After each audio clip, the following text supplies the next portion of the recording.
today's highlight with New geisha with extracts from Mother Nature.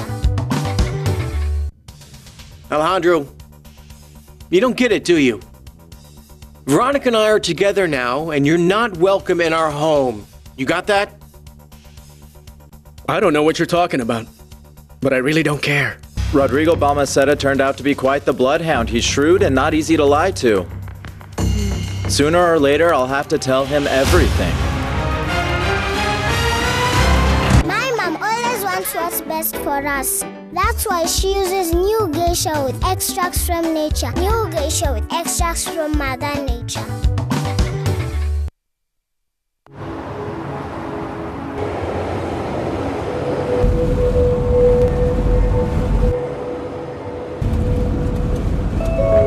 And the change of government won't stop a thing.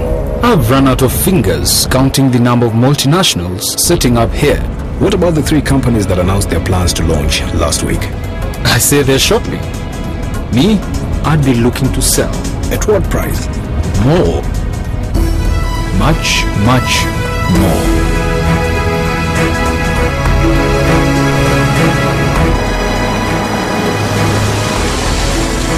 I don't know who you are or how you know these things, but one thing I'm sure of, you're in the wrong job. Here, call me tomorrow at 9 o'clock in the morning. I'd like to hear more from you. Are you ready for your big break? The East African, understanding the region.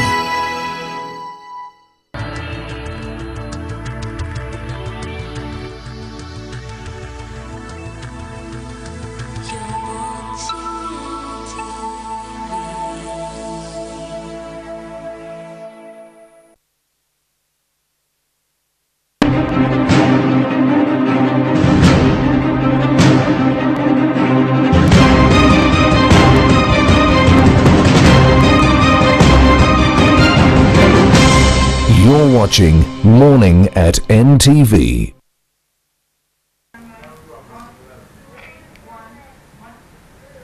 A very good morning to you all. This first day of May. Happy Labor Day wherever you're watching us from, on air or online. Wherever you are, a very happy Labor Day, and we hope most of you who are laborers are taking time off to relax. This is a day that acknowledges the laborers and the work, the effort that we put in. Unfortunately for some of us, we are here to make your day, and we are not complaining about it. It's a great opportunity for us to come through to you through your TVs or your computers, and yeah, we hope we can kickstart your Labor Day celebrations here. Starting us off today is the question of the day.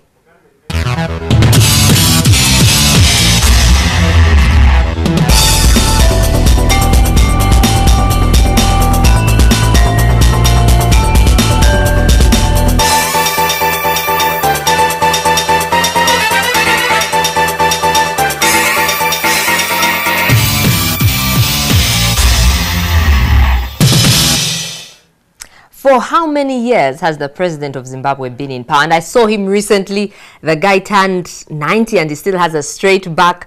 Interesting indeed. But if you're among the first people to answer that question correctly, you will win yourself a morning at NTV Mag. We now turn over to Brian. Brian, good morning. You might be sleeping at home, or you are happy that you're not going to meet your employer today, and probably clueless about the history of this day. Well, the world over today is International Labor Day, and it's a commemoration of the 1886 massacre in Chicago, United States of America, when Chicago police fired on workers during a general strike against the demonstration over an 8-hour working day. Consequently, scores were left injured, including the Chicago police.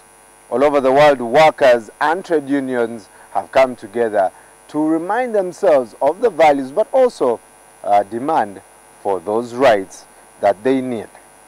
Well, here at Morning at NTV, we'll definitely make sure that your holiday is fruitfully celebrated. Welcome. My name is Brian Mulondo and Joel Senyonyi, Dakaba Chigongo, and Simon Kasete, who wish a very quick recovery. Is also happy that this is going on to make sure that your day starts very well. Well, let's head over to Mabel with the question of the day. Good morning, Mabel. And we did ask the question of the day earlier: how long has the president of Zimbabwe been in power? How long has the president of Zimbabwe been in power? Be among the first 5 people to get that answer, to answer that question correctly, and you will win yourself a morning at NTV Mag. Now, moving on to the news that is making headlines.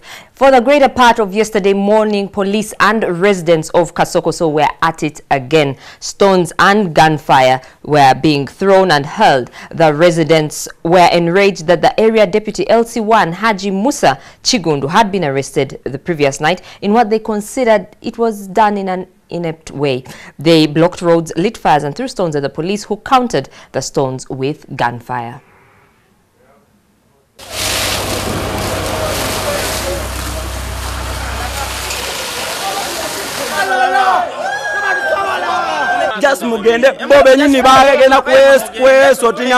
Early this morning, this young boy was holding stones and chanting away. He and other residents were playing a vicious cat-and-mouse game with the police. When the police made a show of leaving, the locals were back to lighting their fires that the police had put out and blocking roads that had just been cleared. But the police had not gone so far. Shots rang out. One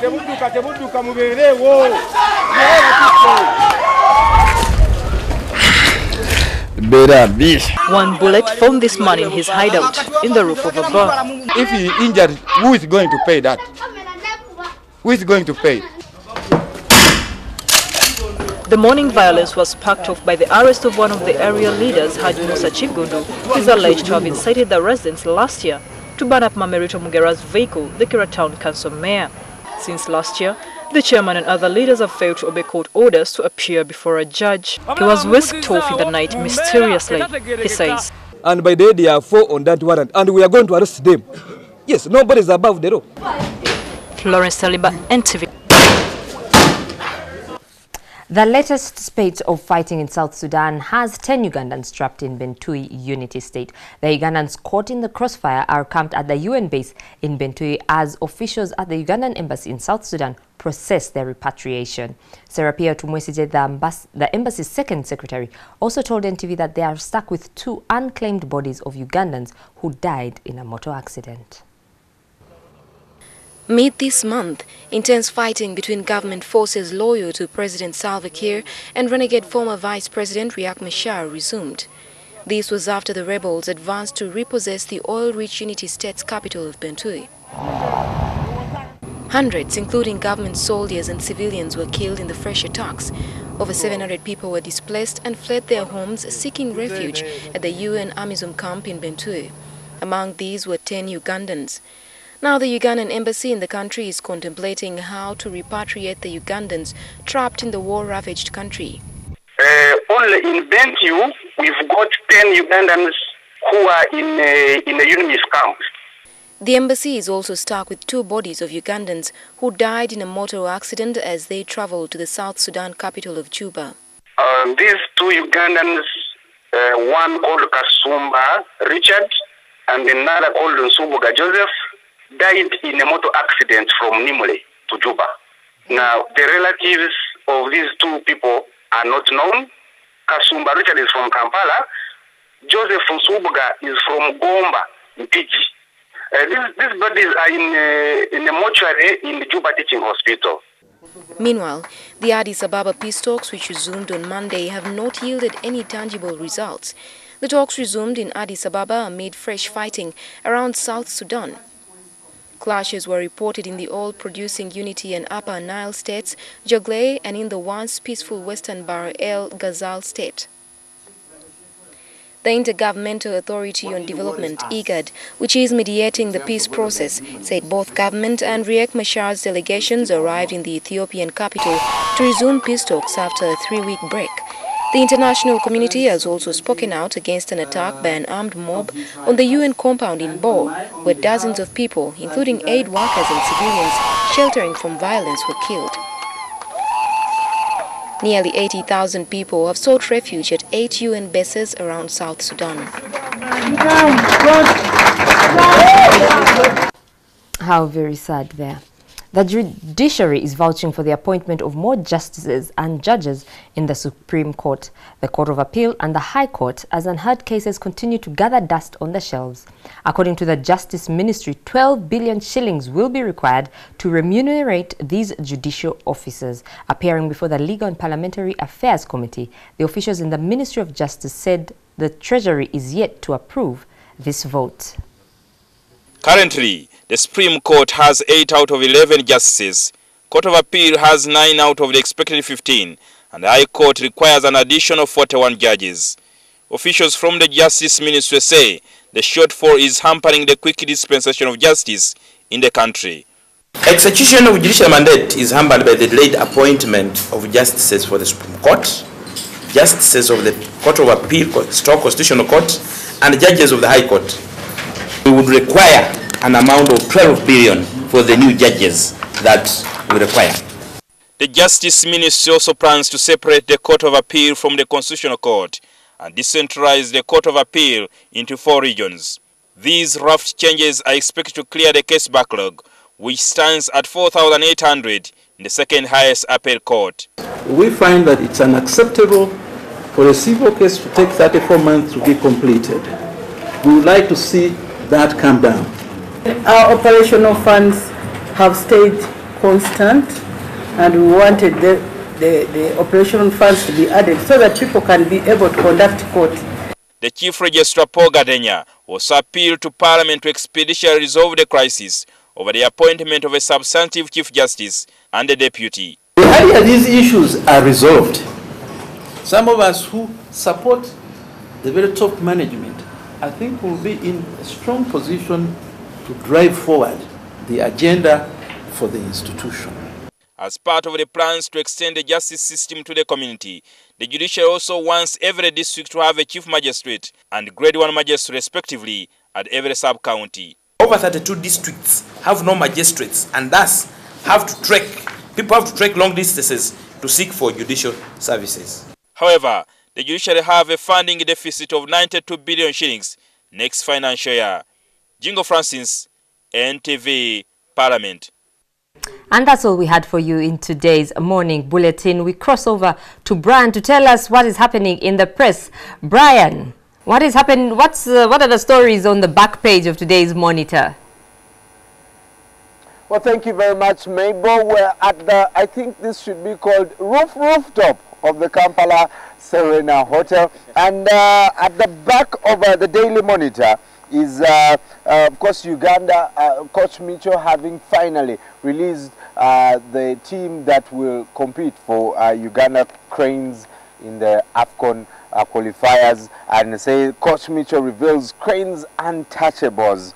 And some of these people have been singled out of the rest of the people, like Tony Maweje, Hassan Waswa, plus striker Geoffrey Massa as the core members of the Uganda Crane side. We'll be looking at those details and more big stories that are making the headlines in the papers, Red Pepper and the Daily Monitor in the press review coming up. Is brought to you by Uganda Telecom. It's all about you.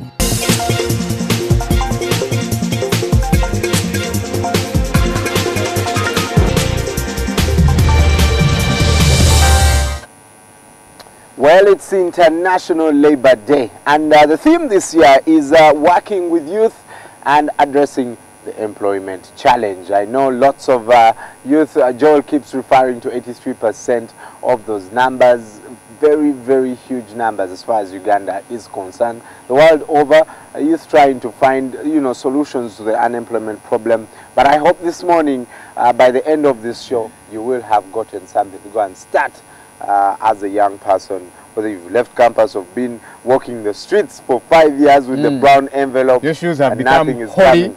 They are full of holes.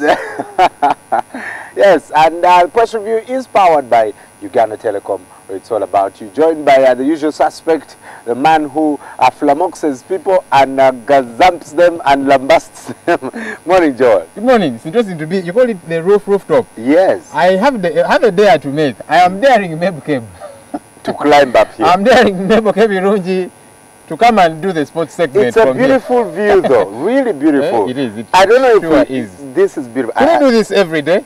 Yeah. Hopefully my back will even stop hurting. The other day, you know, I woke up with this back thing. But and Kasiate will get better, You will get better. It's really beautiful. Nice. This is beautiful. Yes. Joel, the Daily Monitor this morning. Of course, yesterday we had the KFM live debate in collaboration with the NGO Forum. But the headline there is Besigye and Tumwebaze clash in this heated debate. In fact, Tumwebaze walked out. Tumwebaze is a coward, I think.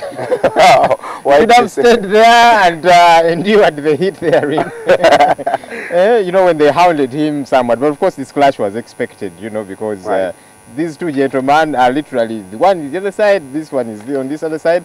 But in many ways, you know, I have spoken to a few government officials who prefer to you know, remain anonymous. Tell me, you know what? Sometimes the reasons we don't come for some of those shows we invite us for is because some things are very hard to defend. Right. So maybe I empathize with him when he walks out. Although, of course, you know, like for example, yesterday, and we need to get word from Honorable Richard Todong. We invited him yesterday. He did confirm to come. He did not come. He was not picking his calls. To this day, I'm sure he's not sent word, either to apologize or to explain why he did not come. That is just not right. And we see a lot of this happening, you know, with many of these politicians. It is not right, you know. Have the courtesy of saying, you know what, I cannot make it for one reason or another. One lady I respect a great deal. I don't agree with much of what she says much of the time, you know, but I respect her, Mary Karolo Krud. Right. You know, whenever she's not available, she will tell you in a very nice way that, you know what, I'm not able to come for one reason or another. And that kind of thing, you know. But there is people like Ofono Opondo. There is a time before Ofono Opondo became government spokesperson, I wanted him for a show. I called this man and do you know what this guy told me? But look, you see, you think I don't have things to do but to just go around media houses and so on. I told him, Ofono Opondo, stop being a lousy man. That's what I told him, you know. If you're not able to come, you tell me nicely that, you know what, I cannot make it, you know. Whether it's, you know, for a serious reason or it's a frivolous one, you're just being a coward. You can give me some kind of excuse. And the president has called me. But instead of you telling me that walking out, you know, it affirms for you that indeed government officials cannot ably defend the regime they serve. Without a doubt, some things are really, really hard to defend, you know. So if they've chosen to play the game, let's let them, you know, build enough shock absorbers so that they do that. But government officials, we are disappointed, you know. The highlight of this live debate is Besigye saying that Mbabazi is not going to be any different from... I see that here in the Daily Monitor that Mbabazi is not going to be any different. That's by, yes, Mbabazi will not be different from Museveni, says Besigye. I believe him too, you know. These are gentlemen cut from the same cloth. You don't expect much difference. And that is why many people are not exactly empathizing with Mbabazi, seeing what he's going through. They're thinking, you know what, you two are one and the same. Well, Tumwebaze said that Dr. Besigye, you participated in the liberation movement, you now call dictatorial. You have said liberation movements are dictatorial. Does that mean that you're also a product of those liberations? Is Besigye literally also a child of this dictatorship that he's against? If he became president today, how sure are we that he also not become Museveni? Maybe to cut him some slack. I would want to hear his exact defense there, but to cut him some slack. I mean, they went to the bush with certain expectations, certain things they wanted done. They had ideals that they stood for, you know. And along the way, when he and a few others realized, you know what, I think we are going off track, they jumped ship. Right. So one would think that, well, he realized things are not going as they had planned. Wouldn't that particular thing also happen to him when his colleagues realized that he's not getting... Yeah, if he does, they should leave him too. Because you see, if we agree if it's a business partnership and we agree to certain tenets, and along the way, Brian, you begin to flout them, I will jump ship because I'm thinking you are not trustable, you are not serious, you know, because if we agree to do certain things and along the way you decide to deviate, why should I stay with you anyway? So one would think, maybe good for him. But let's talk about Labour Day today, unemployment, the unsolved problem. This unemployment thing, it will eat us, in the words of Rionga, if we do not do something about it, you know. Many times you keep blaming the youth, you're saying they're lazy, they're unemployable, and that's true for some of them. But you see, 83% of our country's youth are unemployed. I don't believe that for all those 83%, it's because they are lazy, it's because they do not want to work. If we are talking figures, Joel, let's say, okay, 83% are not employed. But if out of the 83, maybe those 20% are the ones you can employ. Why do you say that? Because even at university, students still cannot be able to write exams. They have to copy, they have to give sexual favors, you know, for marks.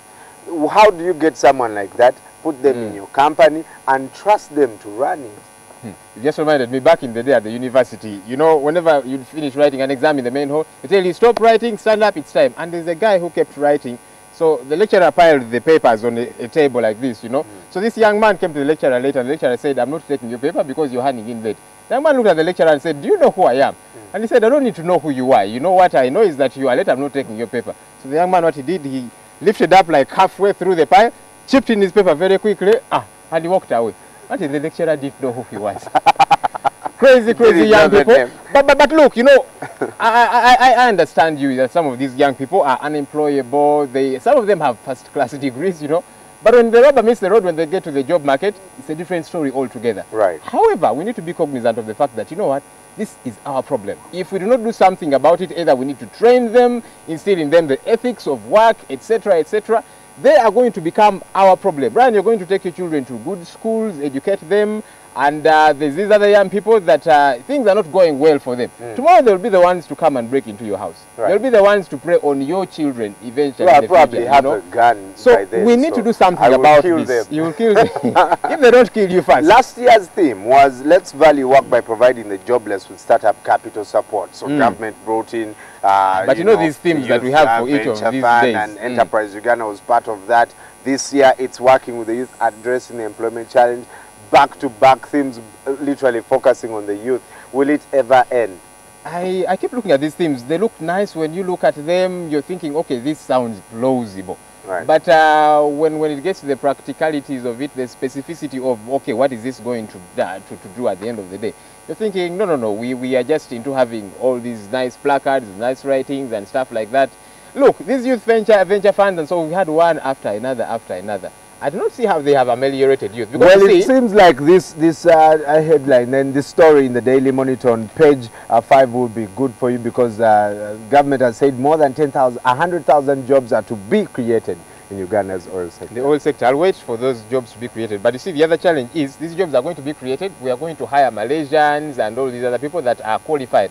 Many of our young people are not qualified, you know, and one of the things we need to do, besides just giving out money to young people, give them 2 million shillings, go and start up a business.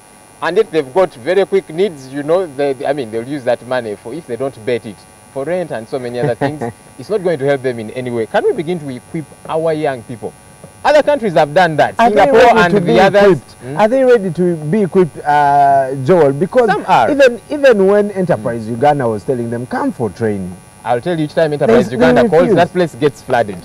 And actually they don't complete the course. All they want is the money. But at least the thing is that there is, you know, a semblance of trials by these young people. Yeah, we need to begin sending. Other countries do it. Send these young people, educate them real good, get them back, pay them well. Otherwise, they'll be retained the other side. We should begin to do that. Well, Joel Kasokoso is back in the news, and yesterday the arrest of Haji Musa Chiganda, of course, caused chaos. And the residents took on the streets and started rioting and demonstrating. And of course, they were met with the very able hand of Kale's National Police. This is pink water.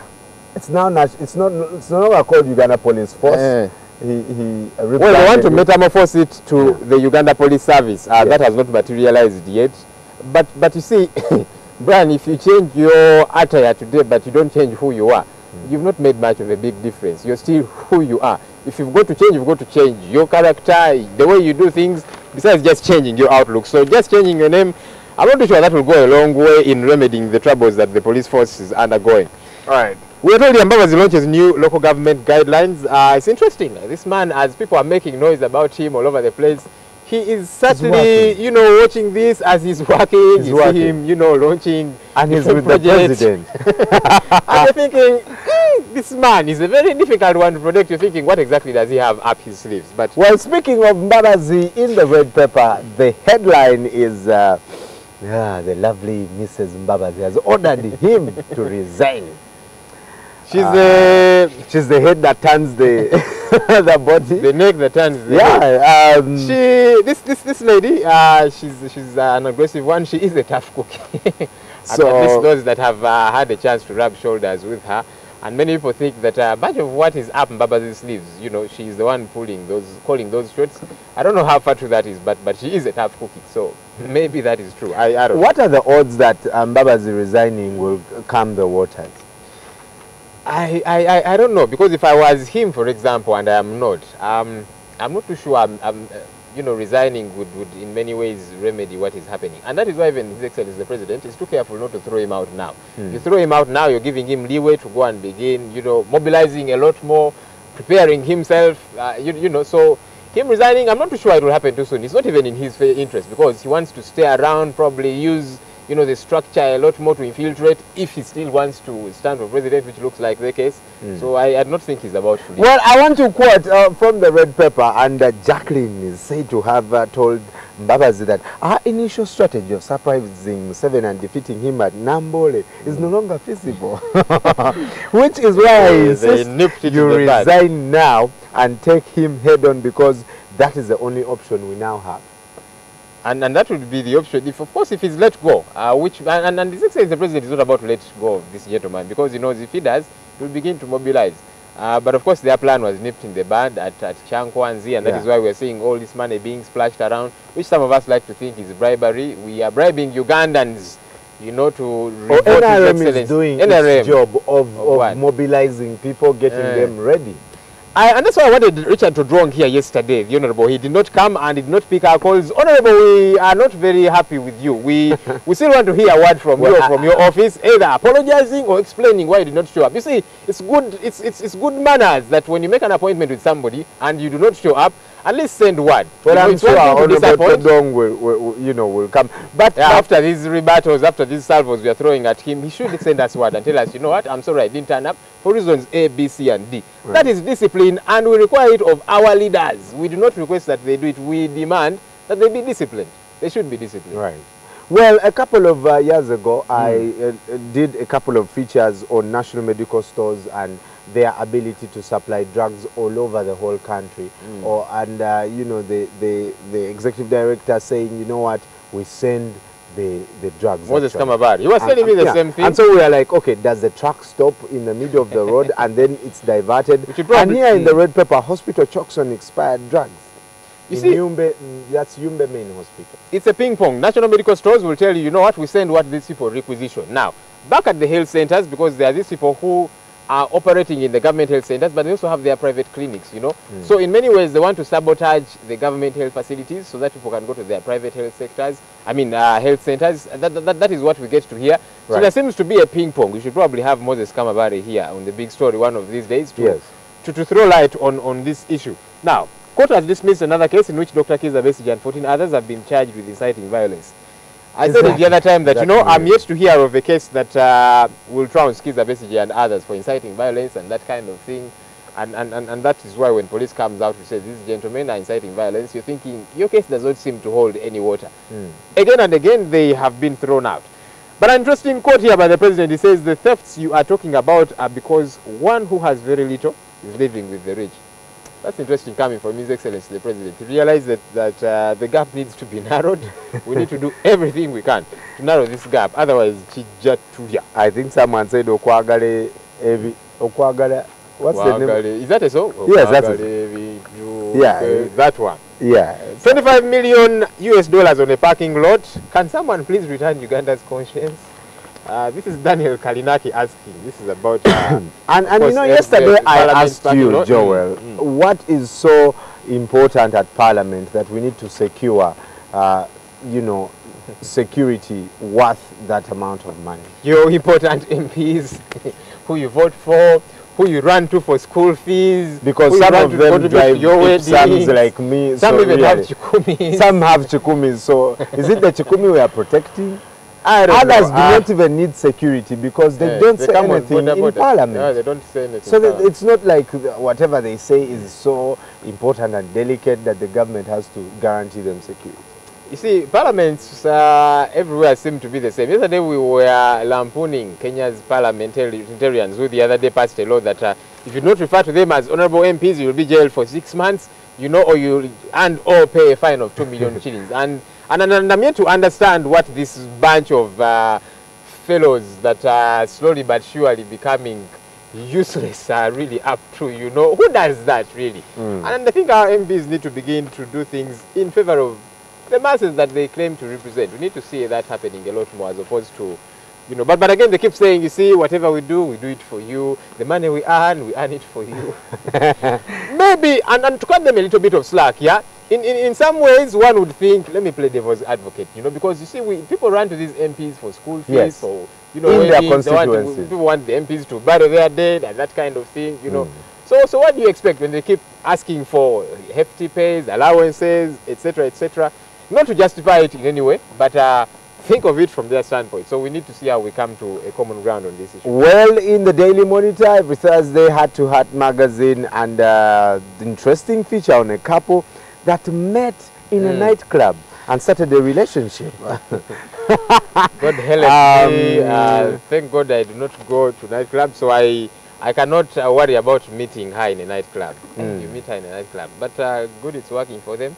But there are even those that have met in church and it's not working for them, unfortunately. Probably one of these days on Everyday Life, you should bring people that are experts on these issues, because many young people keep asking, okay, how do I meet the right one? What are the right places to meet your love? Hey, Simanya, at what age should I meet them? And I don't know all these stories. And someone suggested that the best place is a funeral. A funeral? Because you can easily connect. The guy is feeling insecure and very sad, so you come and say, it's okay. That sounds like a predator.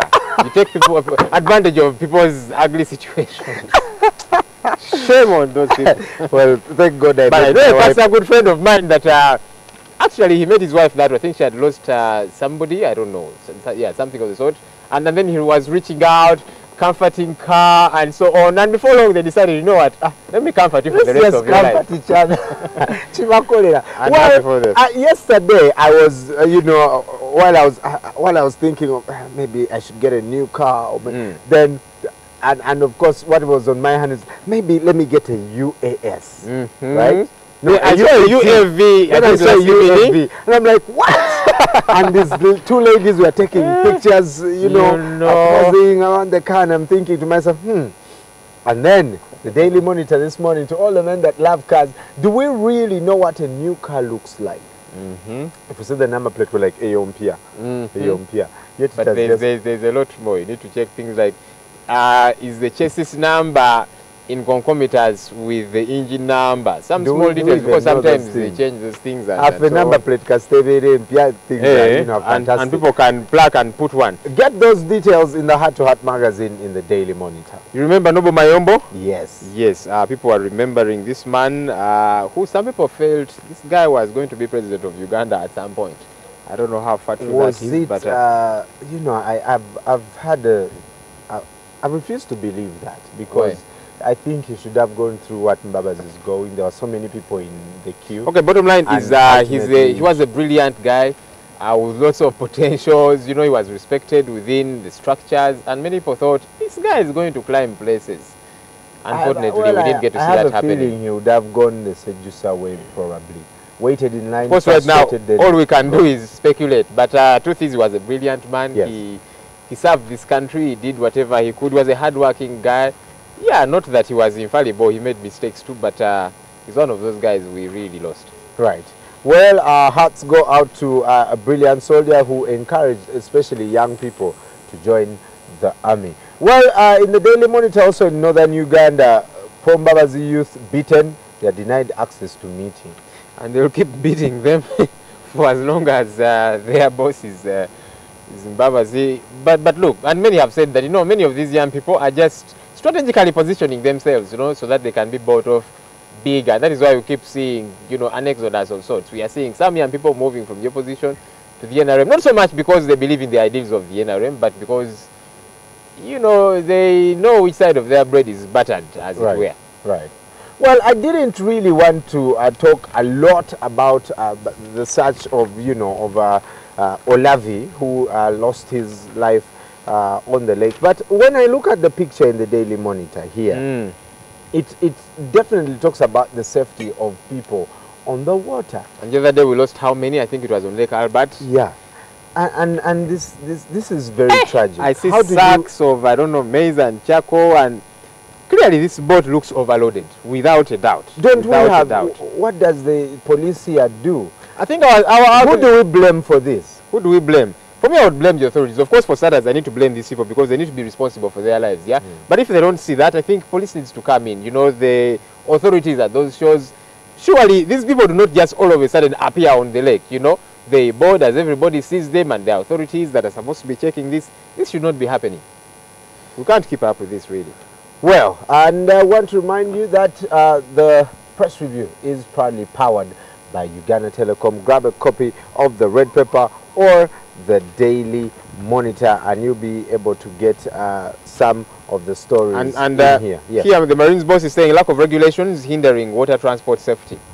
Well, there are a bit of regulations. Can we begin by enforcing those few? Because, you know, each time there is a problem in this country, we say, okay, let's tighten the law, let's tighten the law. But can we begin by first implementing what is on ground? Because there's people that say Uganda has one of the best constitutions, you know, but when it comes to implementation, it's a tall order. Right. Well, as far as implementation is concerned, we'll definitely move on to the next one. That's the big story with Joel Senyonyi. Press review powered by Uganda Telecom. Very good morning to you. And making news on the international scene on the BBC website, we have Jerry Adams.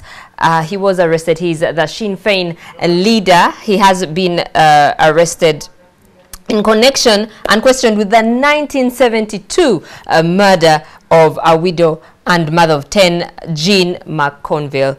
And also making news on the BBC page in Africa, the women in Nigeria have marched to demand more is done to release the 230 schoolgirls who were abducted by militants 2 weeks ago. On CNN, we have Sterling. Donald Sterling, we've been covering him, talking a lot about him. He admits it was his voice on the recording. However, was it legal for him to be recorded? And that's the big question. Also making news is...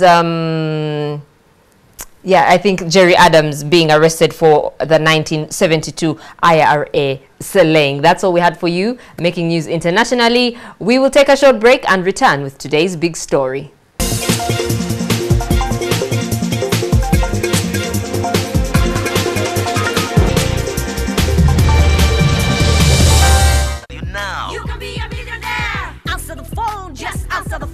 Yeah. Answer the phone, just answer the phone. Don't miss that call. Don't miss loads of cash from Uganda's most affordable telecom service. Uganda Telecom. It's all about you.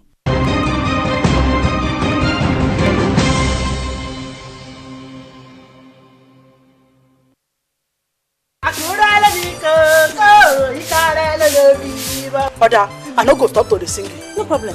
Keep singing. This singing will put you in trouble very soon. You won't believe it's the boy's father that inflicted such injury on him. Just because he stole 50 naira. 50 naira for that matter. That man should be arrested. Oh, God. How I wish I could just see that man and give him a piece of my mind. Abigail, I don't care if you're chatting with Barack Obama. When you're at work, you learn how to detach yourself from that phone else to get you into trouble. Whatever. I mean, you should be happy that a pilot is asking your friend out. My brother, I learned that 3 armed robbers tried to rob a man as he came out of the bank at the junction before the express. Don't try to be the hero. You won't kill me. Do you know how long I've been waking you up quietly and you refuse to wake? Now you can't interrupt someone. I like to pray with you, nurses, being the vessels that the Almighty God has been using to heal his people. Okay. Can someone please talk to me? What is going on? Who is she? See, I hate cheating in my life. I hate cheating, and nothing will make me have 50 kobo to that money I already get you.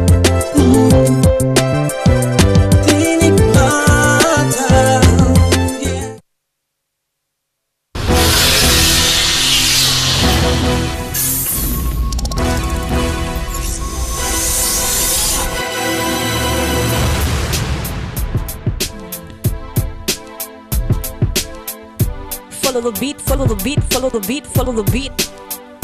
Follow the beat. Follow the beat, follow the beat, follow the beat, follow the beat. Follow the beat. Follow the beat, follow the beat. Follow the beat. Follow the beat, follow the beat, follow the beat, follow the beat. Follow the beat.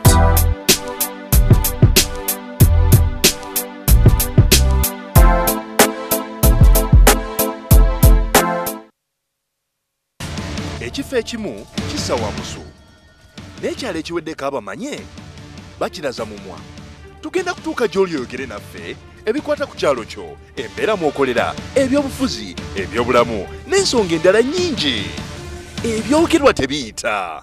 Tuusa eddoboozi lyo, yogera naffe buli lwakuna butereevu ku NTV akawungeezi.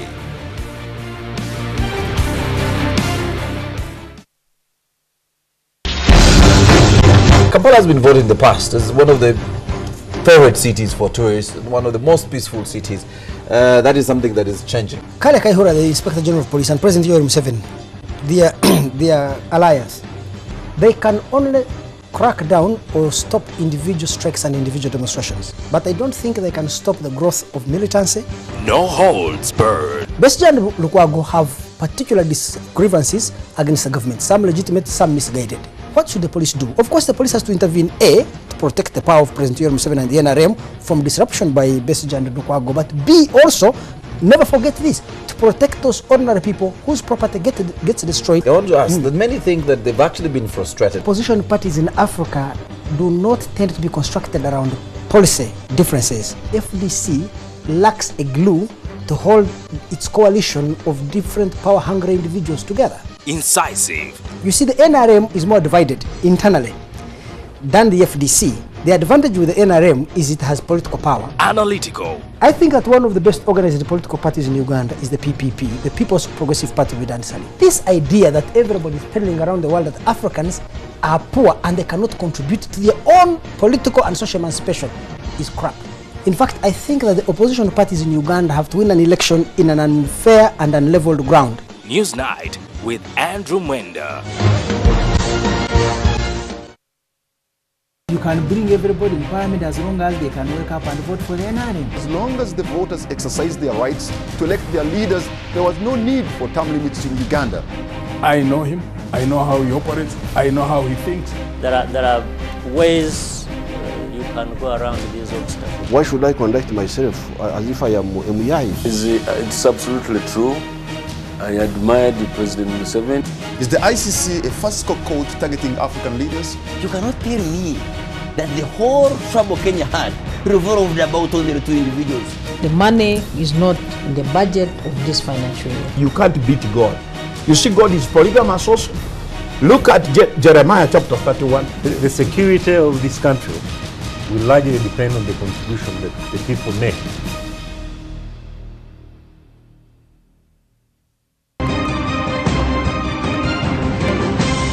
You're watching Morning at NTV with Simon Kasiate, Mabel Kebirunji and Brian Molondo.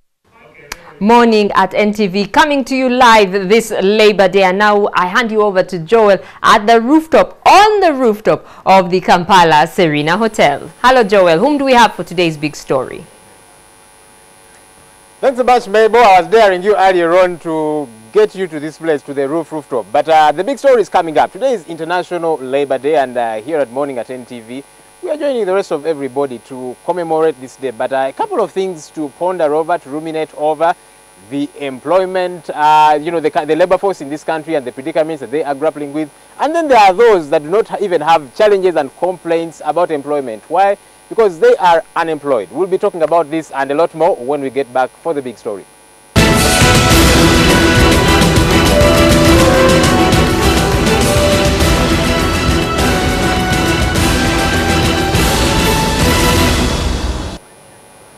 The big story, it is welcome to it. My name is Joel Senyunyi, and like I did Adam Brett earlier on, today is International Labor Day. We want to talk a bit about the happenings here in Uganda, Uganda's labor force, the quandaries that we are grappling with, and then the many, especially young people, that are not employed. A problem that I think is for all of us. We need to find ways of nipping this in the bud. Joining me this morning, with me here is Yazid Baligasima. He's the programs officer at National Organization for Trade Unions. You're welcome, Chief. Thank you very much. You are well? I'm okay. Good for you, good for you. I have Douglas up here. Douglas is the head of policy and research. That's at Federation of Uganda Employers. You're welcome, Douglas. Thank you so much. Let me begin with you, Douglas. When we commemorate this day, much of the time the people complaining are not the employees. Are not the employers, it is the employees. And at Federation of Uganda Employers Association, I want to believe many times you take the jabs, sometimes rightfully so. Starting off, we have many employees that do complain out there. They are ill-treated by employers, they're not paid well, they're not paid on time, and many other happenings. And we are thinking there is Federation of Uganda Employers. You should be calling your members, for that matter, to order. That does not seem to be happening.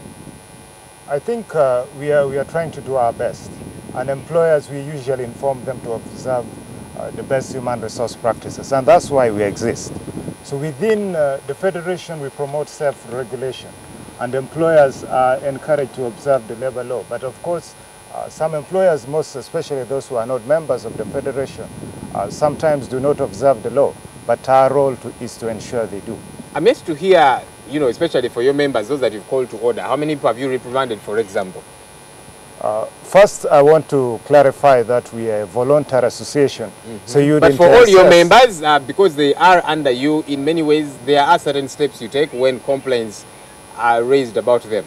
Usually, what we do with the employers, before even getting to the point of reprimand, we are people who consider social dialogue very important. So first is not to just rush to reprimand an employer, but first is to get to understand the issue. So what we usually do at workplaces is to try and sit the employer down together with the worker, and then the issue is sorted amicably. Not was time and again, Yazid, come out to, talk about the rights of employees should be in place. But you see, the biggest challenge we have, one of the biggest challenges we have in this country is that employees actually don't know their rights. And I'm thinking, you people seem to be squeezing water out of a rock. Why? Because the people whose rights you're trying to push for do not even know those rights. Thank you very much. You find that we have the rights, but people don't know about their rights. But also the law says that ignorance has no defense. But what we have done as NOTO is to ensure that we sensitize people on their rights. How do we do this? We do this by visiting workplaces. We have visited the workplaces, but in most cases we visit workplaces which have accepted to join unions. But also it is in procedure that all the employers who come to Uganda under Uganda Investment Authority, they are given labor laws, and all those rights are embedded in those labor laws.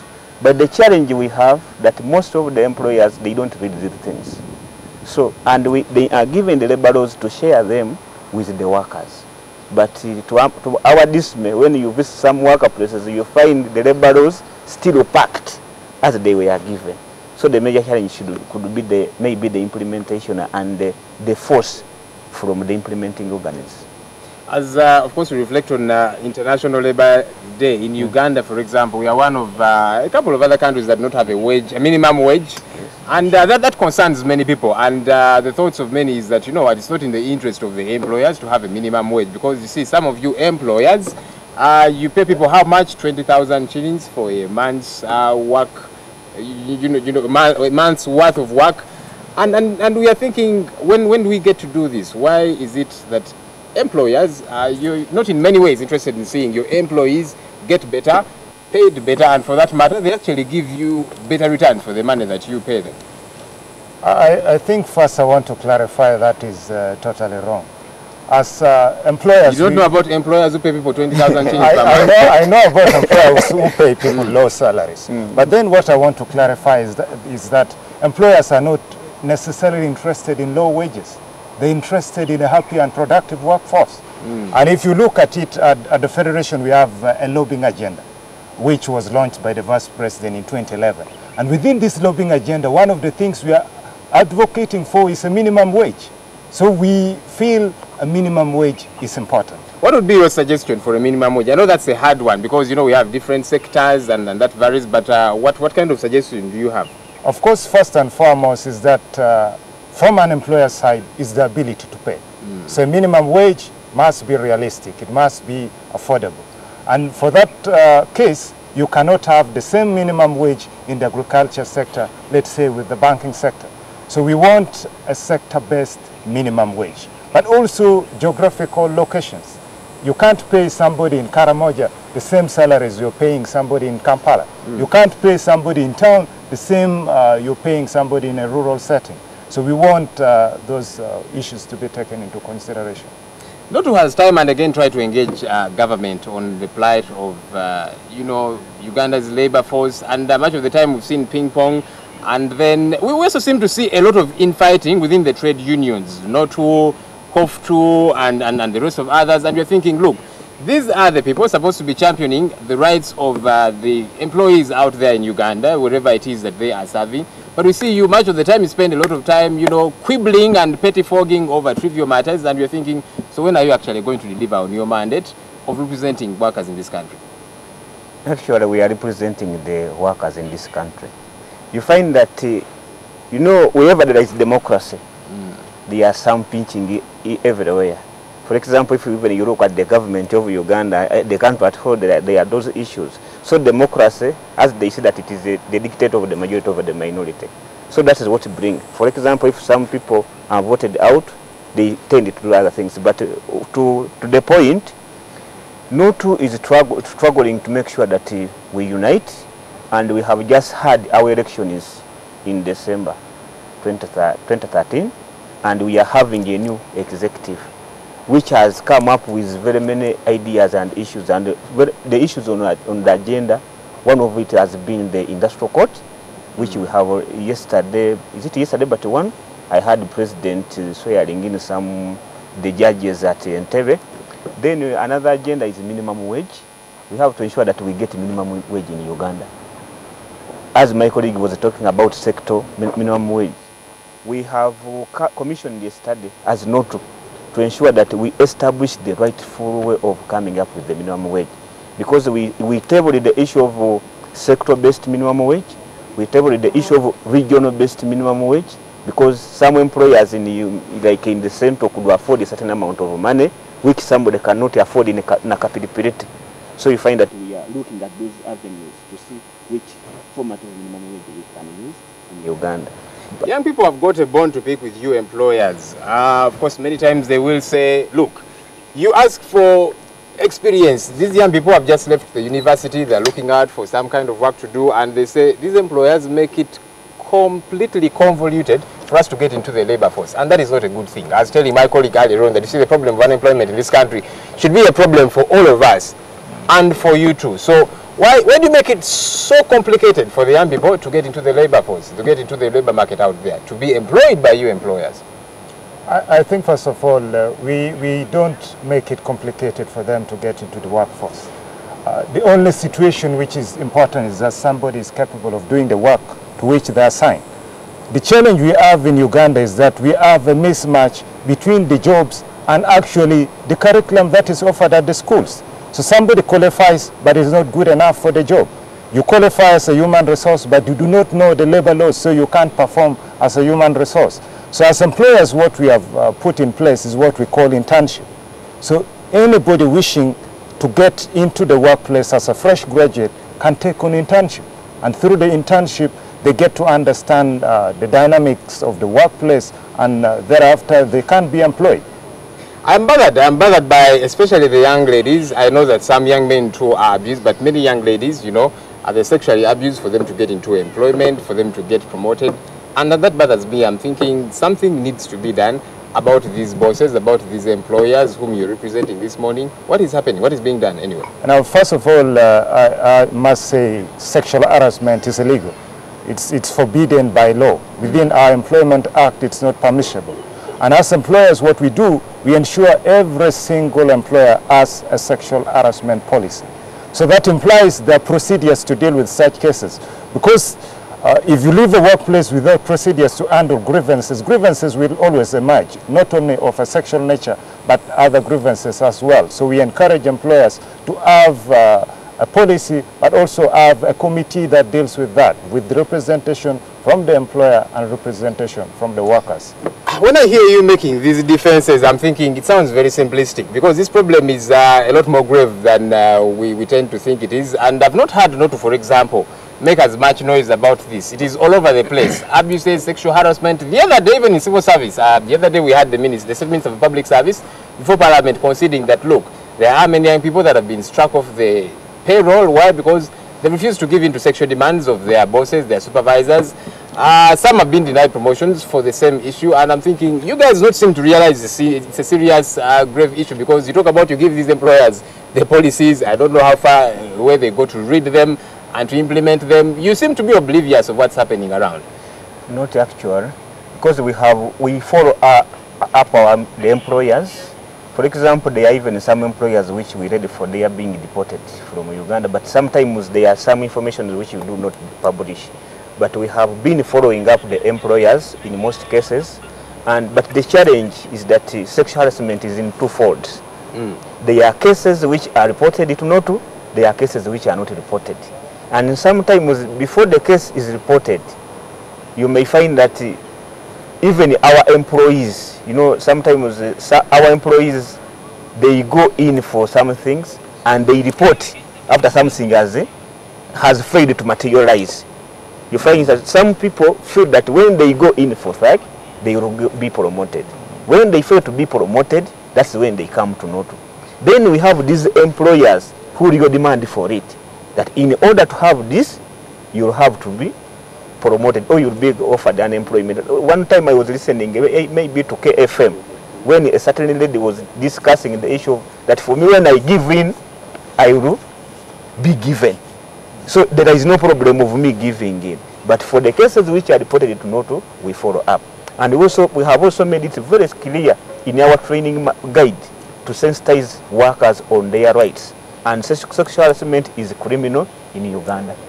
Federation of Uganda Employers is the chair of the Skilling Uganda Reform Task Force. Government is contributing, quite some money to see that this happens. Of course, we are tethering it to 2040.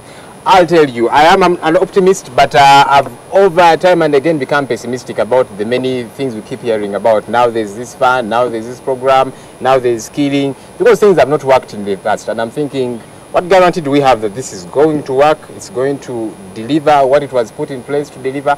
I am very skeptical, and I believe many Ugandan out there are skeptical. I just want to reassure you that this time be more hopeful. Why should I be? Yeah, why you should be more hopeful? Because we are taking a different trend. And the process which brought Skilling Uganda in place was with consultation.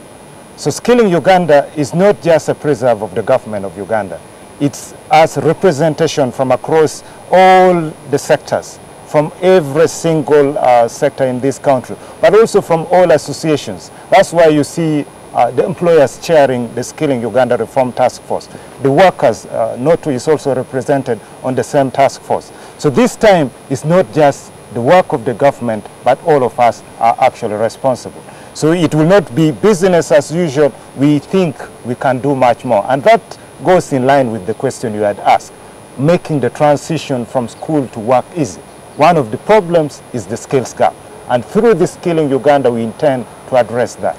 I like this theme, the theme for today. It is working with the youth addressing the employment challenge. It should be the unemployment challenge.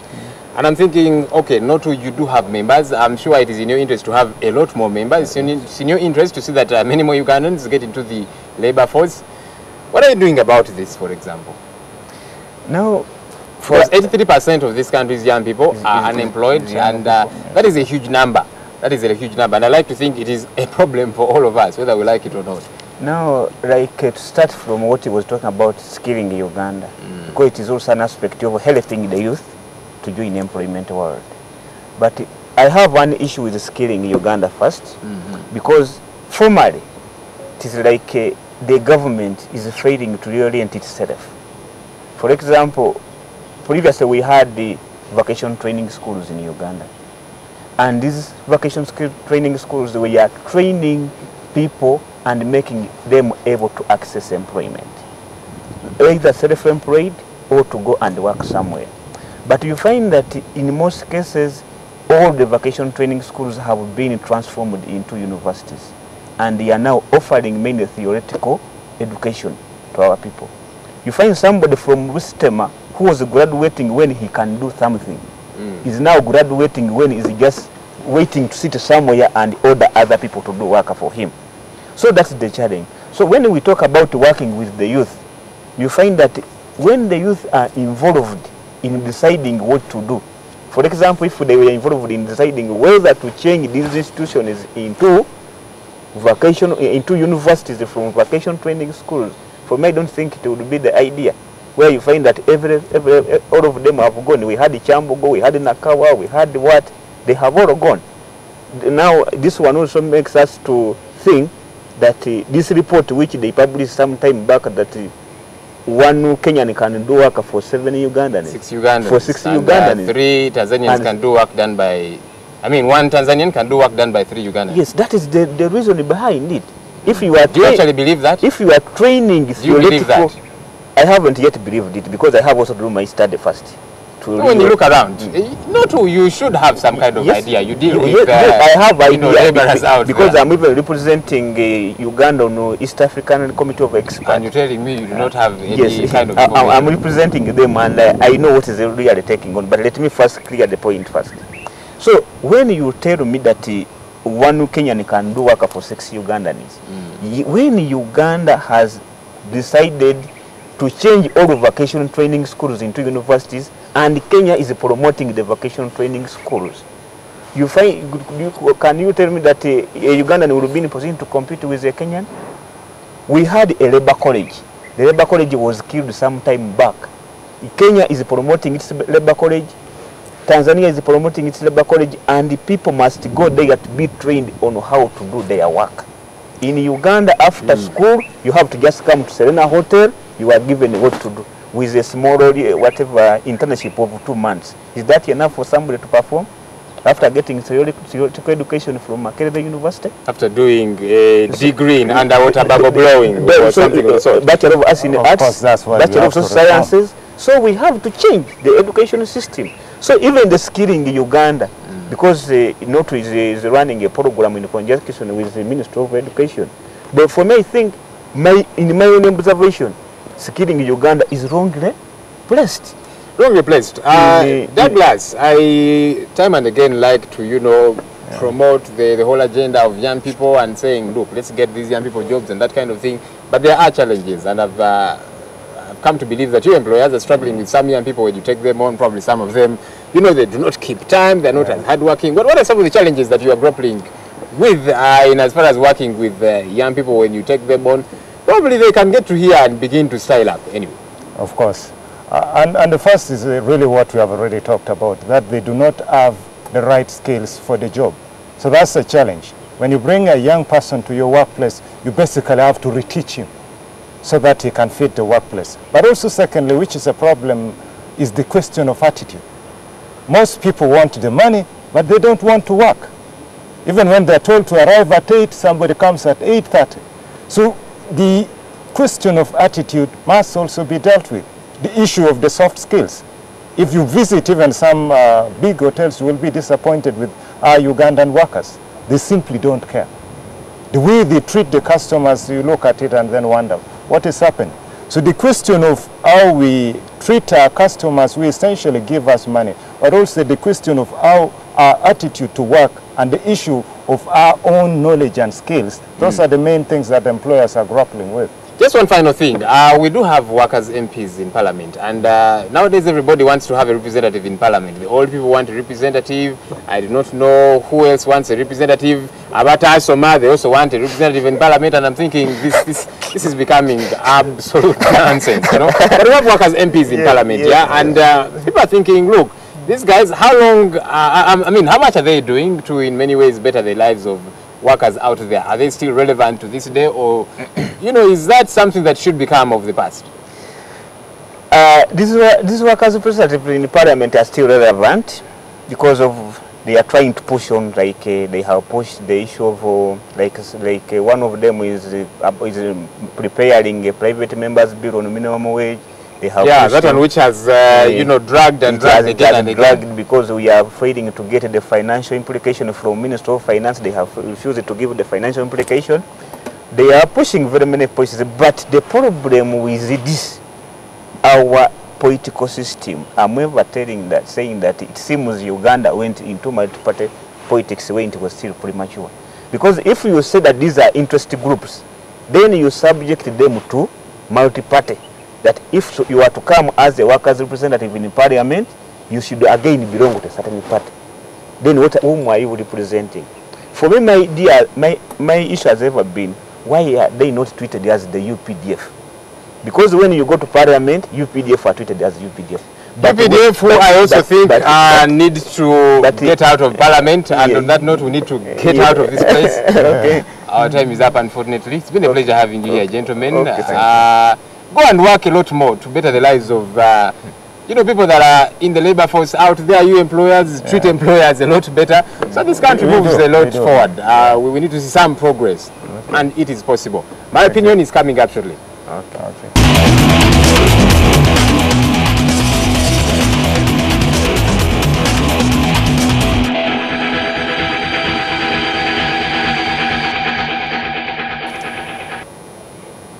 In 2005, national teachers' colleges were closed. Why? Because they needed 500 million shillings to keep them running, and government said, we do not have this money available. But you see, right about the same time, we did give 2.5 billion shillings to former Vice President Specioza Kazibwe to go and do her PhD. And when she came back, of course, where did we see her? Rearing chicken, microfinance, and that kind of thing. But the point I'm trying to make here is prioritization. We need to, have our priorities the right side up. We've just been talking about vocational institutes that have been, in many ways, neglected, and that is why we are churning out people from the universities, even with first-class degrees. They get to the labor market, and they're not too relevant. I think as this country, we need to have our priorities put the right way. We need to put our money where our mouth is, as it were. Enough said. That's a big story for this morning. Morning at NTV continues. Do stay with us.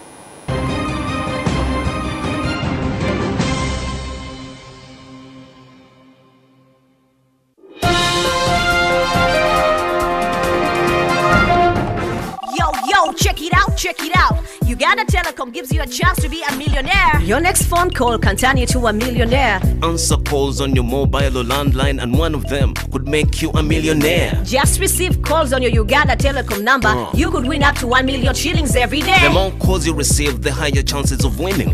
There will be a winner every hour, every day. All you gotta do is just answer your phone. If you call me now, I can be a millionaire. If I call you now, you can be a millionaire. Answer the phone, just answer the phone. Yeah. Answer the phone, just answer the phone. Don't miss that call. Don't miss loads of cash from Uganda's most affordable telecom service. Uganda Telecom. It's all about you.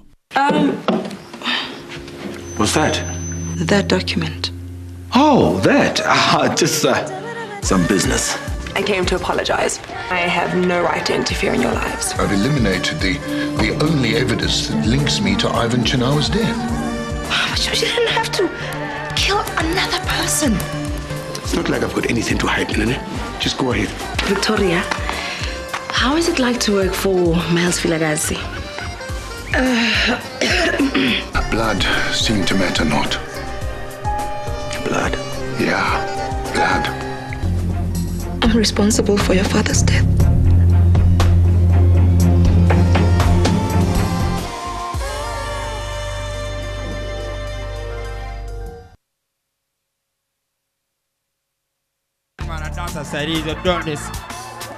Aro, give me 5 stress, 3 gonorrhea. Kale muli wano, you think you've brought passes? Omwana yena sobola gamba super deep. Si myaka jafe. I'm like, I like my swag too. So what about it? Then she was like, I also like your accent. That village accent. Now. Okay, why didn't say when you got political tayaka no muzanga nakajawa. Katina kambuza. Mukabete, why are you crying? Nikagamba basajengeri je bafulumiza mu lukwago. I think I'm Big Mitch. Larry Hoover. Put that in Kiprotich's accent. I think I'm Big Mitch. Larry Hoover.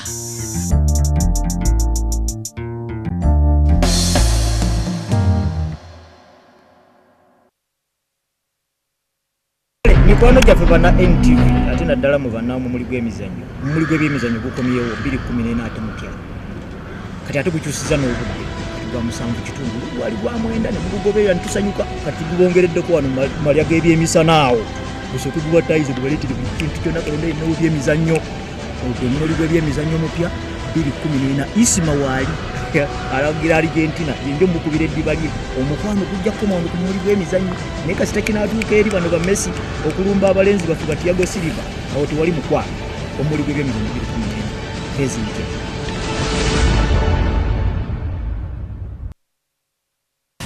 Ekifo ekimu kissa wamusu n'ekyalo ekiweddeko abamanye bakiraza mumwa.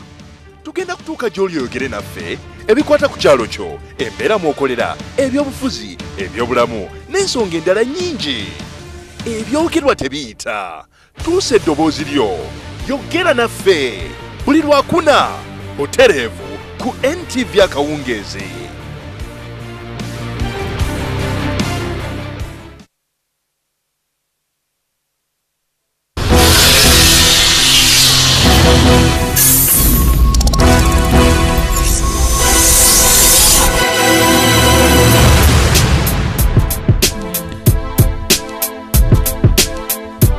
Follow the beat, follow the beat, follow the beat, follow the beat. Follow the beat. Follow the beat, follow the beat, follow the beat, follow the beat. Follow the beat. Follow the beat, follow the beat. Follow the beat. Follow the beat, follow the beat, follow the beat, follow the beat. Follow the beat.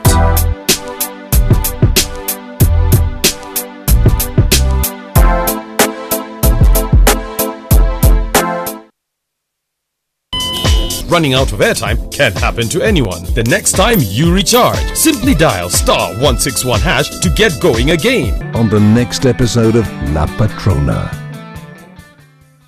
I don't know what you're talking about, but I really don't care. Do you get it? I didn't come to see Veronica. I'm here for another reason. Place for everything.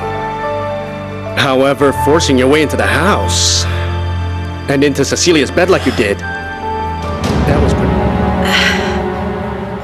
Oh, come on. I mean, you can't be walking around showing off.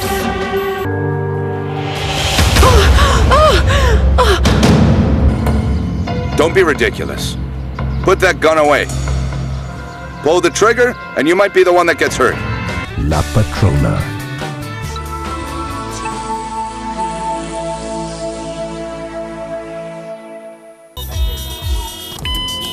At Orange, we know that running out of airtime can happen to anyone. That's why we bring you Wetase. Simply dial *161# to get going again. Convenience changes with Orange. Today changes with Orange.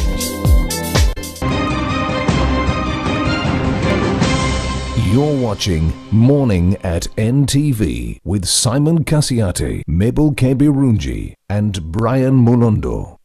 Absolutely right.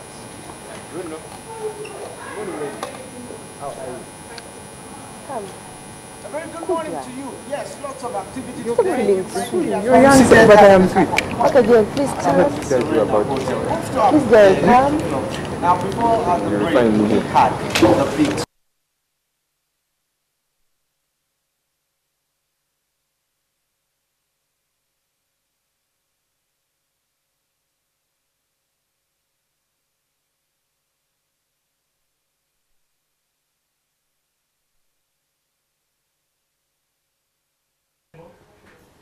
We do apologize for that sound hitch there. But now time for your birthdays. Happy birthday to you.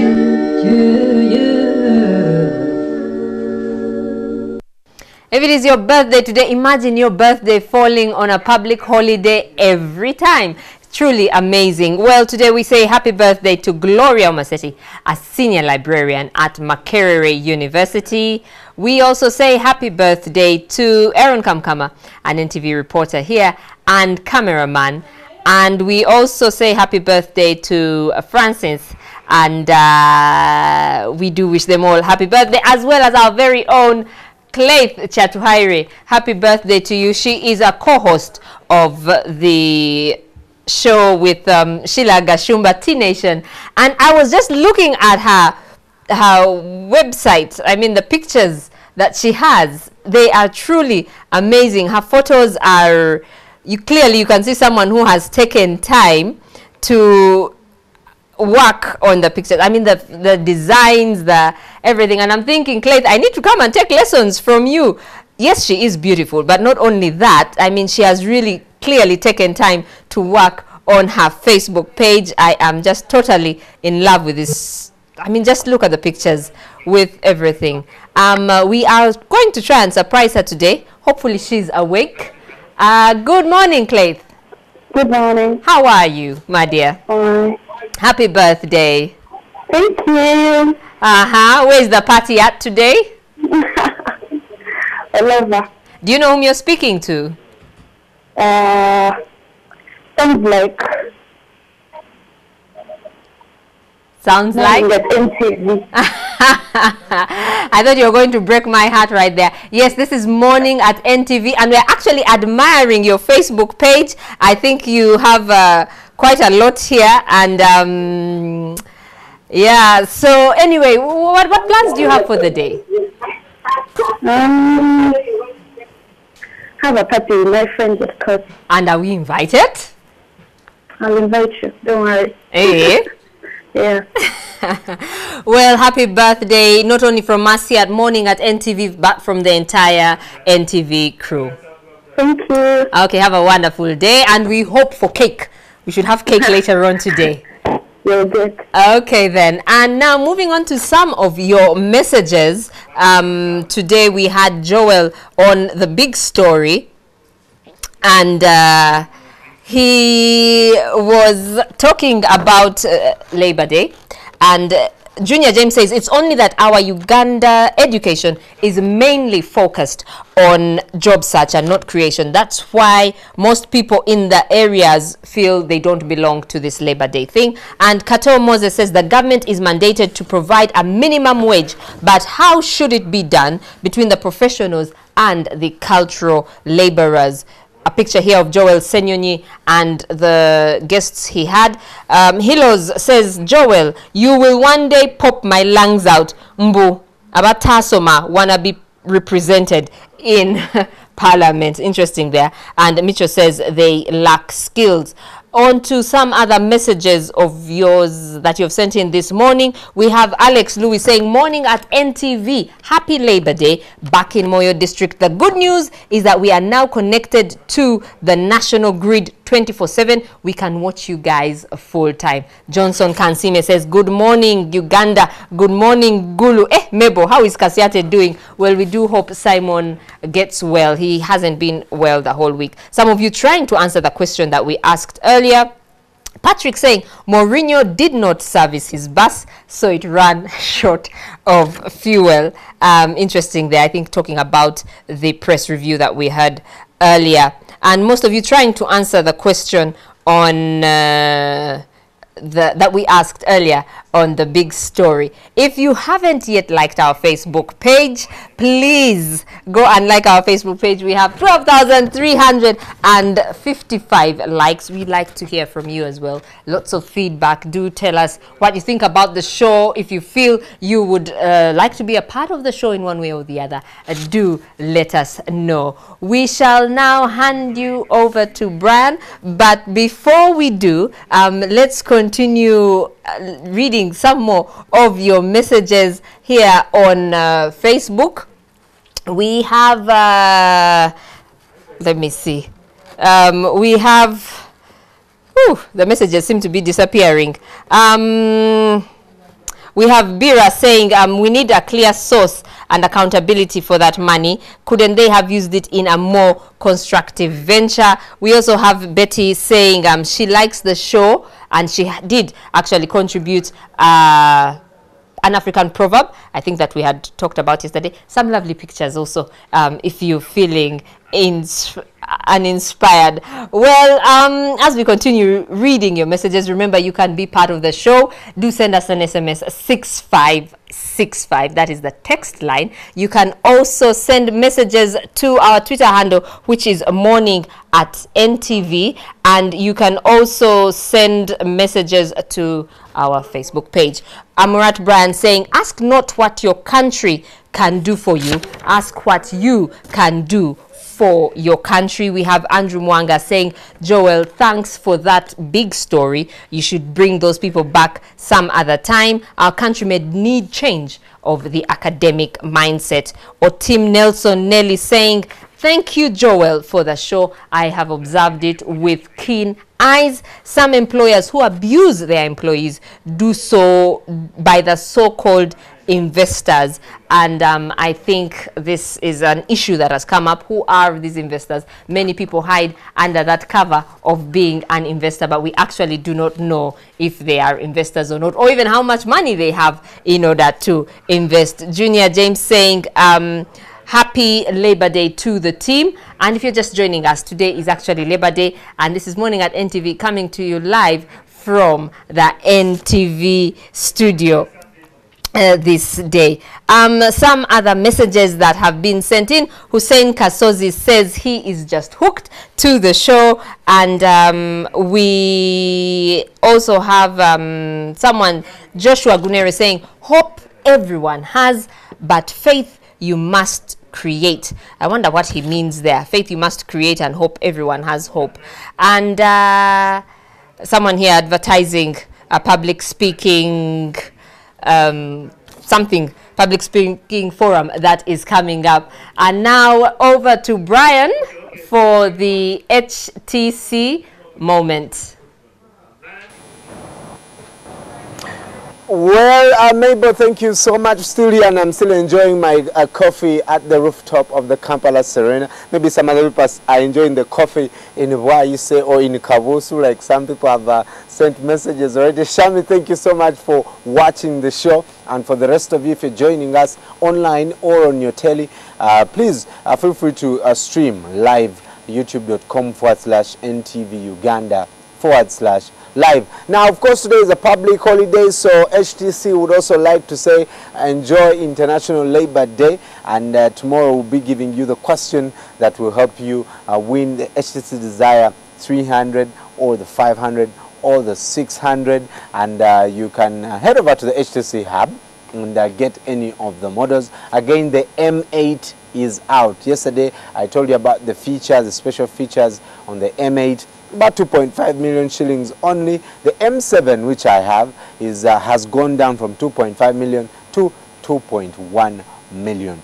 HTC Hub is located at the Forest Mall in Lugogo. Go there and grab yourself one of those phones. And this morning, out of about 6 million domestic workers in Uganda, 50.2 are aged 20 to 21, and 44% are aged 20 years. But this morning we'll be also looking at how we can help protect their rights. Platform for Labor Action with us this morning on Everyday Life. Stay with us.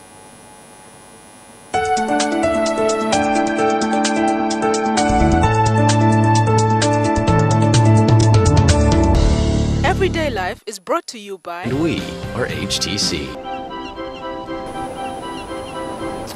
This morning we are joined by Grace Mukwaya Lule, who is Assistant Executive Director of Platform for Labor Action. Grace, good morning. Good morning, Brian. How are you? I'm fine, thank you. Thank you so much for coming. It's amazing that you're working on such a day.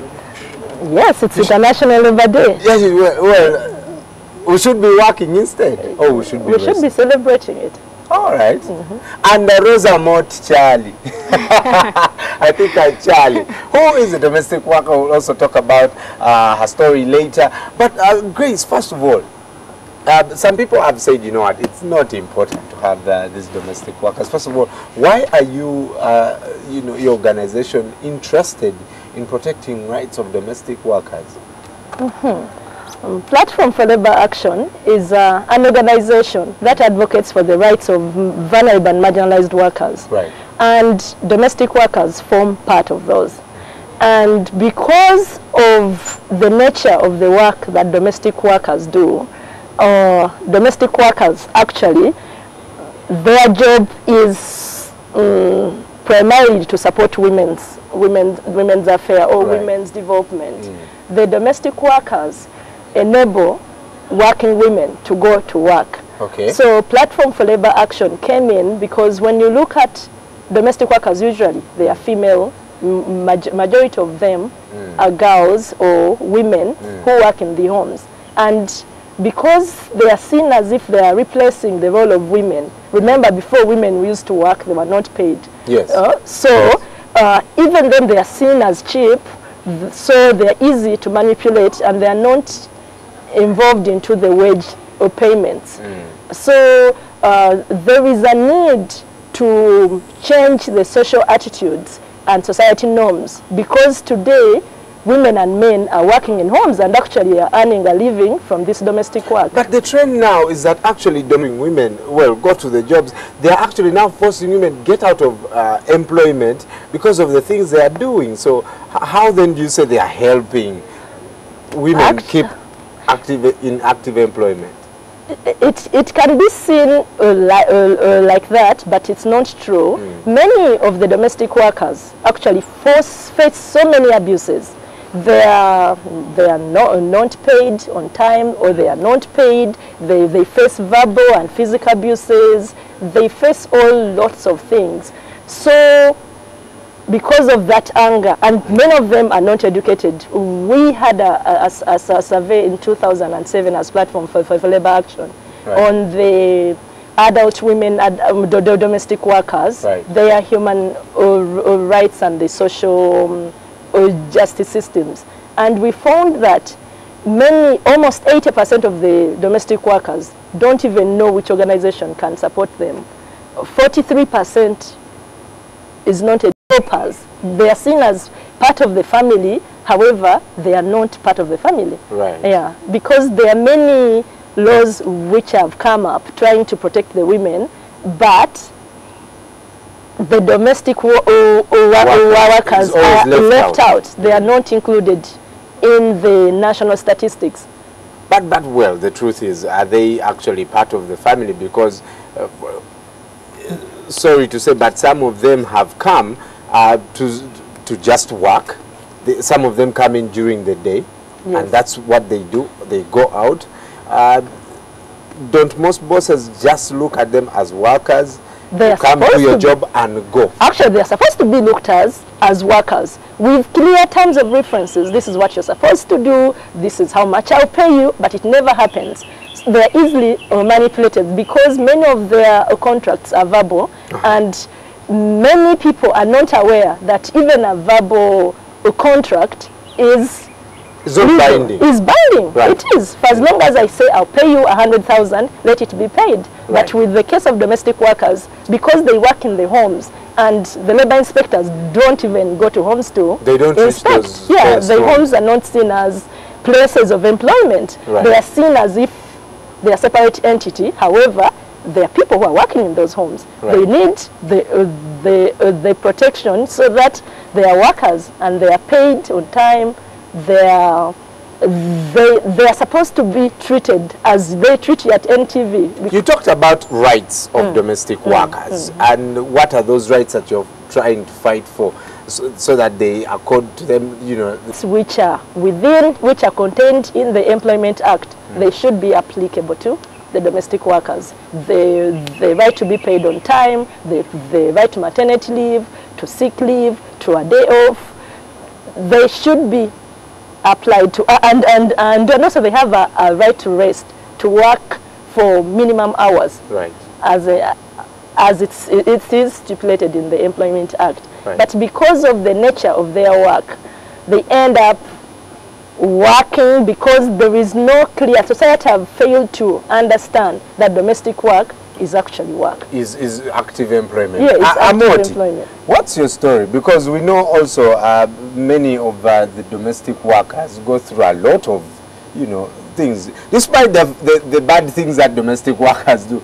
But we also know that some of them are pushed to the wall by their bosses. For you, what is your story? My story, as in... Where were you working? Did you go through the same things, for example, sexual harassment. What did you face before? Are you now employed? Do you work for anyone? Yeah. You are working for someone. Yeah. What do you go through as a maid? Long time. As in the. It's okay. Bintu ebifuula omulimu gw'okuba omuzibu. Jogera Uganda. It's okay. Mixed.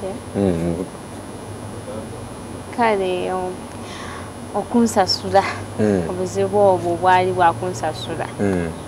Azinga wobango wajja nga yagamba emitwalo 7 ajja kuwa emitwalo 5 ng'akugamba sente endala sizina nja zikuwa omwezi ogujja.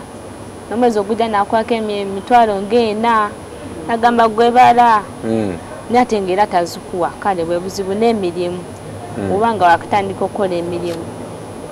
Naye oba tunakujja mulimu ogwo oba tomanyi mirimu gy'ogenda kukola, for example kusimula ennyumba, kuwoza bintu, kulabirira abaana. Kisinziira mu nyumba maka g'ogenzeemu. Okay.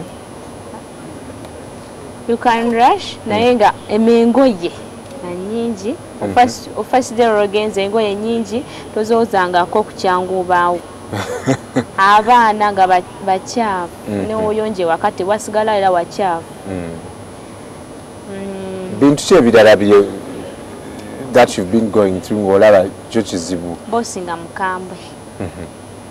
Boosi okuba omukambwe tasobola kwogera naawe nga temuteesaako. Gwe bw'oyagala muteese ku bintu nga ki? Kyengezaako okugamba osobola ogenda wa boosi wo nga tasobola uye waabazze tayagala muteeseeko nti ate oba naalifunyeyo ku liivu tayagala kumanya. Yayagala omukolera ebibye byokka byokka ebibye byokka mukasomala ebibye ng'omaze tayagala kumanya ate teri kuwa liivu teri kale kunyumyako omubuulire ku kizibu kyo kale ebintu ebityo. Bagamba nti abawala abasinga kummwe mwamujja musooka ne mutagetinga babboosi bano ne mugamba kati nyingira maka ngenda kulyawo omukazi ate watandika nti temuteesa nogaa kati kankwane bbaawe nyingire maka awo obuzibu bwe buva. Si ffenna si buli omu nti abeera nga tagetinze ekyo. Kati nze sobola genda nga ate nnoonya sente ate nenjagala muka boosi wange kuba nange mbeera ne gwe njagala kati nembeera nayagala abantu bameka. Oyo gwoyagala n'omuleeta maka gange sisobola muleeta kuba olw'ensonga abeera naye alina gy'abeera. So oba oyagala liivu oba ogenda omulabeko? Mbeera njagala nange liivu ngende naye mulabeko muweke. Omwana ono genda maaso. Mbeera nina omulabeko ne muwa ku liivu nange ne mukolerako kale ku mirimu ng'egigye. Naye kati ate boosi omugamba yitayagala gamba londako ekintu kimu ogende ewamwagalwawo n'okukola londako ekintu kimu ate nga naawe okukola okwagala ate nga byombi obyagala. Right. Well, it's very interesting if you have a domestic worker and not, this is not just limited to housemaids, it also includes butlers, it includes people who, shamba boys. Those are all encompassing. Security guards, those are all encompassing domestic workers. And their definition is really based on the kind of work that they do. And so for us here, we're looking at that in the face of International Labour Day. What are you doing to guarantee those rights? Grace Mukwaya Lule is from our platform for Labour Action. We also have another domestic worker who is here with us. Can she tell us a little bit about what she goes through? And I'll definitely walk to her and be able to talk to her. Good morning. Oli mu Sudani nga nkulaba oyambadde South Sudan. Wagulangule. Amanya mukwano. Nze Gloria Taylor. Gloria Taylor. Gwe okola kati nawo okola? Domestic worker. Owa. Kawempe mkawempo. Mkawempe. Osula wokolera? Isula. Bintu ki byo bikuzibuwalira ku mulimu gwo? Kati nze ebizibu bye ngenda nsanga ku mirimu gye tukola, omuntu ayinza okujja wala akujja nga ntungamu eyo ne muteesa ssente z'agenda okusasula. Bw'atuuka eno olw'okuba oba tomanyi Kampala, bwe mba mwateesa eri 6, atuuka eno n'akuwa emitwalo egi 3. Olw'okuba oba tomanyi Kampala, oba okyali mupya, oba tolina kyakukola. Naye kati bwe namala n'enzuula. Amaaso Nenzijjandabuka. Nendaba eggwe ekibiina bakiyita platform for labor action. Kati era bwe nalanga ekyo sikisobola nenziruukirira ekyo ekibiina ne kinkwata ku mukono. Kigenda ne kyogera ne boosi wange ne bagamba nti bw'aba tosobola ssente ze mwateesa musasule ssente ze tumuzze ewaabwe oba kumunoonyeza awalala. Era ne boosi wange n'ansasula. Nemanya nti kati bwategedde nti ndabuse ajja kunzigulako lutalo. Neefuna awalala. Awo nenvayo bulungi nga bano ab'ekino ekibiina platform for labor action boogedde ne boosi wange. N'ansasula ssente zange ze nali mu banja ze twateesa nga tuva mu kyalo. Kati nenfuna awalungi ne kati wendi. Do you so you actually help recruit domestic workers also for other homes? We don't recruit, but we only intervene. We give legal aid in an instance where a domestic worker is being abused. Like you heard her story, where she was being abused by her not getting what she bargained for. We went and talked to the person who brought her, and the person was able to pay what they had agreed for. And of course, you see, with the kind of domestic work, is that the moment you take the employer into the law, they're like, okay, I can no longer work with you. So she got another place where her rights are respected, where she gets what she bargained for, where she has a contract written, and she knows that I'm supposed to do A, B, C, D, E. So we don't recruit, but we only give legal aid to domestic workers because as an organization, they form part of our target workers. What are the other things that domestic workers go through? Sexual violence, which is a major component of what your legal aid does. What are the things that they've told you apart from low payment or no payment and sexual violence? They are also physically abused. You see, with that kind of work, being in a home setting, and the employers do not perceive them as workers. They abuse them, they beat them up. If someone breaks a cup, you find that she is beaten or he is beaten. So they face that, and we have such a number of such cases. And the employers also do it out of ignorance, just because they feel, oh, you mean he's also a worker? Like me? You'll be like, yes, just like you're saying. That's what they say. But it's me who houses her, it's me who I give her food, I give her bed. You mean she's also a worker? I'm like, yes, she is a worker. Just because she's quite a special kind of worker. Well, I'll be crossing over to Grace because pending all the scales we have seen, the Platform for Labor Action trying to get a convention ratified, and if you're at home and you have a domestic worker, maybe it's time to review, especially the pay. First of all, basic salary. Sente zinandibadde njagala okusinziira gye mbanva. Olino bwali badde ampaayo emitwalo nga 6 okusinziira ne gye mbanva kulwokuba mba nyina okuddayo ate ne maama nemutwalira ku sukaali. Kati wano wenjogerera ndi ku mitwalo 6 era. Abantu abasinga, it's hard to, does it make sense for us to say, osula mu nyumba yange, olye emmere yange, everything I pay for the bills. When I'm gone during the day, you can watch TV, you use water. Is that the excuse that people always give you for paying a very little amount of money? Yes, they use that excuse that just because they feed, they give them where to sleep and ABC, they use it to pay them such very little money. But I think it shouldn't be the excuse. Mulondo, even at NTV, you use the toilets, you use water, Right. you take tea. Right. You see, you are given the working tools and materials. So this is just to facilitate her work or his work in the Right. home. So we shouldn't, as employers, you shouldn't use it as an excuse to pay people so little, and yet they, as you already, Grace said, they facilitate as women to balance between work and family. Fantastic. Let me walk to Grace, who is going to help me understand the significance of the ratification of this convention. The significance of the ratification of this convention comes from the fact that many of the laws which are protecting these domestic workers are scattered.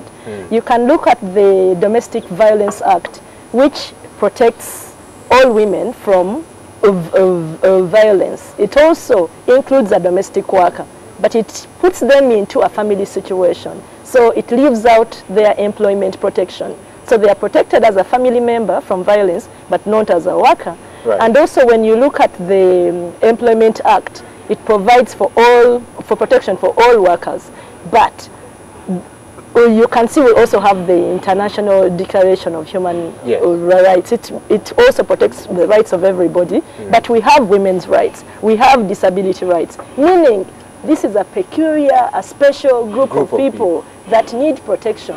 So the ratification will ensure that particularly domestic workers' rights are protected, and it's clear, because also if you look at our law enforcement force, say police officers or LCs, themselves, they don't know these laws because they are scattered along. You have to find out which law really protects this domestic worker, because if already I don't know he's a worker, how does the law protect them if they are not already categorized as workers? Because even the UBOS report came up that they don't contribute anything to. They said they don't contribute anything for the economic development of the nation. Right. Whereas these domestic workers pay tax because they buy things which have tax. These domestic workers at the same time also educate their children, they support families, and they enable me, for instance, to be here. If I didn't have a domestic worker at home, I couldn't be here. Who would be looking after my children? That makes sense. Yeah. Well, we have a challenge of the minimum wage that was set in 1984 to only 4,000 shillings. That's less than $1. 6,000. Well, we can approximate it to $2. That's peanuts. And some of us will spend up to $50 for just lunch on any day, and yet fail to pay people who help us do all this work the whole month. And I think, you know, whether you like it or not, domestic workers actually make us look good. Yes. Make us look like we have it all together at home. And so we have time to make our jobs perfect, create time for friends, create time for all these things. And I think today it's a time for you to reflect on how you've been treating your maid or your security guard or your shamba boy or your butler. I want to leave it at that. Contribute to our platform on Facebook and Twitter. Let's continue the conversation there. Coming up, sports with Mabel and Isma. Good morning.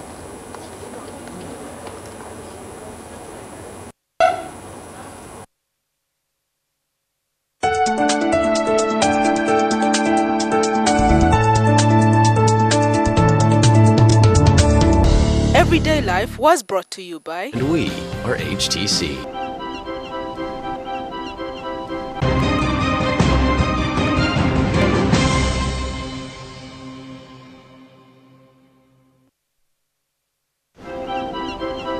Every idea we have begins with you. The way you connect. Good morning. How you browse. How you share. And how you interact with the world around you. Your relationship with your God is the most important thing. Have a company of people who have got a similar mindset. How do you want people to think, feel, and act after your talk? In other words, what's your objective? You inspire everything. Because in the end, innovation doesn't really matter unless it does something that really matters to you. And we are HTC.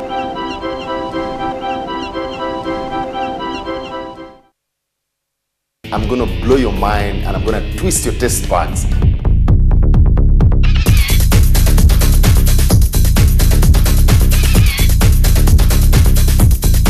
flavors are already coming together. I can feel them. Very lovely, very appetizing, very powerful.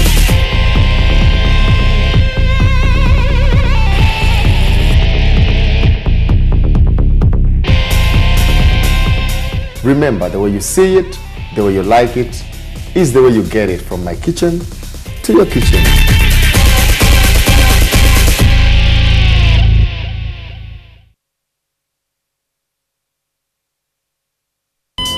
Running out of airtime can happen to anyone. The next time you recharge, simply dial *161# to get going again. On the next episode of Prince of the Ring. And there you go, like you said, cocky as you like.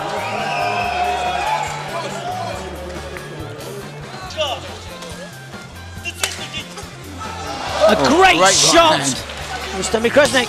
Well, Hesty Gogs is stepping up the pace a little bit, trying to get closer. I think trying to get closer just to work those low kicks and long knees. Rushmere Cresnick trying to keep his distance. Great right hook there.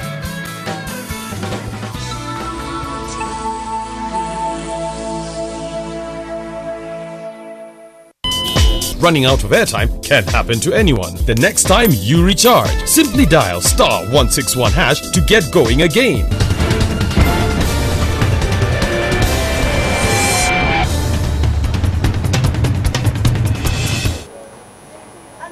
Well, if you're just joining us, it's only about 17 minutes on to 9 o'clock. We are still at the rooftop of the Kampala Serena Hotel, and what a joy to spend International Labour Day with you this morning. And walking, over to these two people, feeling like you're already feeling like the weekend, Isma.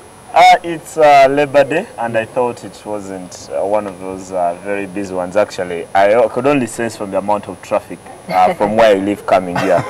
It would normally, if I left home at 7 p.m., it would take 7 a.m. It would take me 1 hour and 15 minutes getting into town because of the traffic. Now, on a day like this, do you know how much time I took? 17 minutes, because I drive with my clock. 17 minutes? Yeah. People are home! People are home. And Jennifer. Something has to happen. Because really. So you have to leave home at 7, yet you would have left home at 7:45. Exactly. Mabel, good morning. Morning, Brian. So you're also off on your other day job? Yes, I am. I thought I'd actually be on the rooftop. Yeah. What happened? It was a beautiful sight up there. Joel was there. At one point, what do they call it? Controllers and Kuteng, I thought I was going to fall off. You're afraid of heights? Sometimes. That's why I can't be a builder. Well, this morning, joining us is Isma and Mabel. For sport, Isma, yesterday you told us there was a lot of basketball action this weekend. Break it down for us a bit. A lot of it because there is a bit of the league, and then there is the University League. And the University League is because it's in the quarterfinals. So with just 2 kilometers apart between the YMCA and Lugogo, the MTN Arena, there's a lot of games. For those who love their league basketball, there is Ndeja against Power, there is Falcons against Sharing, and people want to see what Power have, because after the signings of Philip Amenya, Abdullahi Ramadan, and then Ivan Enab, who eventually opted to return to Warriors, everyone wants to see what Power have. But then across town, the University League is into its quarterfinals, and we'll be playing the entire weekend, today, tomorrow, and Saturday. Right. And I know everyone is looking forward to seeing whether by Saturday, when this go live on television on Zuku Sports, whether it will be Ndeja against UC, because the two teams haven't lost and they are the strongest, just because I think they played in the league much longer than all the others, and they have more students, they have a bigger student population, especially at a time when the rules for the University League can only allow players who are below 24. If you're above 25, you're doing your postgraduate, you can't play for the university. So it's that kind of thing. I would love to be in both places, but one, I feel sorry for Ndeje. They have a game in the University League at 1 p.m., which is their quarterfinal, which they should easily get by. That's the Zuku Basketball League. Zuku Basketball League. Then across town, they'll have to get to a game between them and Power. Luckily, is that not the entire team that plays in the University League will play in the National League, so they can split the teams up quite a bit. But I think if they get their results very early against IUI, which is not a very strong team in the University League, then they could easily get most of their players, especially John Otim and Geoffrey Soro, who are their best players, to cross town and go and prepare for Power at 7:30. So wow. a split there. I would love to have a replicant today. Right. Yeah, a replicant today and have one seat in Lugogo, the other seat at the YMCA. Right. Well, there's also the women. Tell us about the women. The women, for the University League, there is Makerere against Cavendish, then Bugem against Uganda Matters University. And last evening I was watching a documentary about Uganda Matters University, how they train on Zuku. Very interesting stuff I saw from the girls there in UMU. And some of them basketball, that's not basketball. But then on the other hand, in the National League, there is KCC against Makerere Sparks. KCC, for me, will be the favorites to win the league because they got Chris Proskovia, who was nominated for Sports Personality of the Year by USPA from UCU. And there she teams up with Martha Soiga and Claire Lamuni. They'll have a very good front court. I can't wait to see the three of them on that front court. Martha, Peace and Claire Lamunu, with Flavio Kecho feeding them the ball. So I'd love to see how Timothy Odeke is going to work this out and get the three or four of them playing together. And if they do that, this will be one-way traffic for KCC. I was just thinking there for a moment that maybe one day we should talk about the things behind the sport, like we talk about the wags of English football and all that kind of stuff. But anyway, in Uganda. But anyway, moving on. It's not that exciting. No, but not necessarily Ugandan wags. But, you know, just other things that make sport. You want to be a like today, on CNN, they're talking about this lady. Who is she? The American thing? The Italian... The girlfriend. There's a whole article. Yeah, but not the lady. So she's now being profiled. But anyway, moving on to Ugandan sport. Mitchell yesterday named his 35-man squad. Did anything catch your eye? I think at this point in time, when the players are 35, there are too many to even grasp. And you could only look out for those who are missing. None of us probably I noticed that were missing were Brian Omon because he's out injured. Then there's Godfrey Walusim, who got sent off in that game against Senegal in the last qualifying round, so won't be eligible to travel to Madagascar. From Kasese? No, that is UNICEF. And who became a celebrity. That's scoring what, 2 goals? Yeah, 3 goals. yeah, and these days he's playing in Congo with AS Vita. Wow. In the Democratic Republic of Congo. Didn't get his move to South Africa. But I think the team is still too big for anyone to comprehend. Even I, who would go and pick out, I would have Khalid Awucho, Geoffrey Baba, and Tony Maweje in the middle. Then Geoffrey Massa returns to the side, wasn't selected for the previous round. There's still too many of them. I think 35 is still a very big number. But I think now everyone can look forward to the start of the preparations because this is the last step in terms of preparing the team. I think they gather on May 7th, and then the game is on May 17th in Madagascar, Antananarivo. I love the names in that side. The last president was called Ravolo Manana. Was that the DJ? The DJ is called Rajolina. I follow Madagascar politics. Yeah, but that should be an interesting one. Now that we have the 35, we'll wait until they start trimming it down. Then you can put numbers on strength and weaknesses. Why would Mitchell choose Massa and not choose, let me say, Unicent Tamu Wells?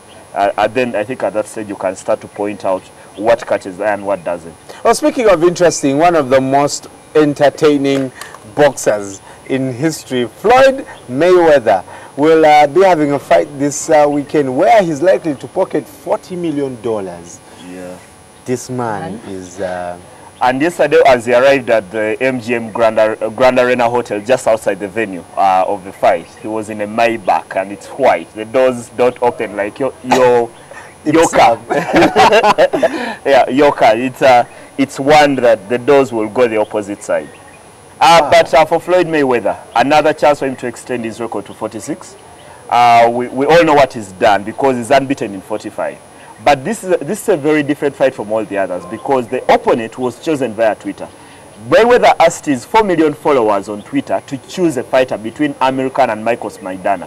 And the followers on Twitter chose Marcos Maidana. He's Argentine.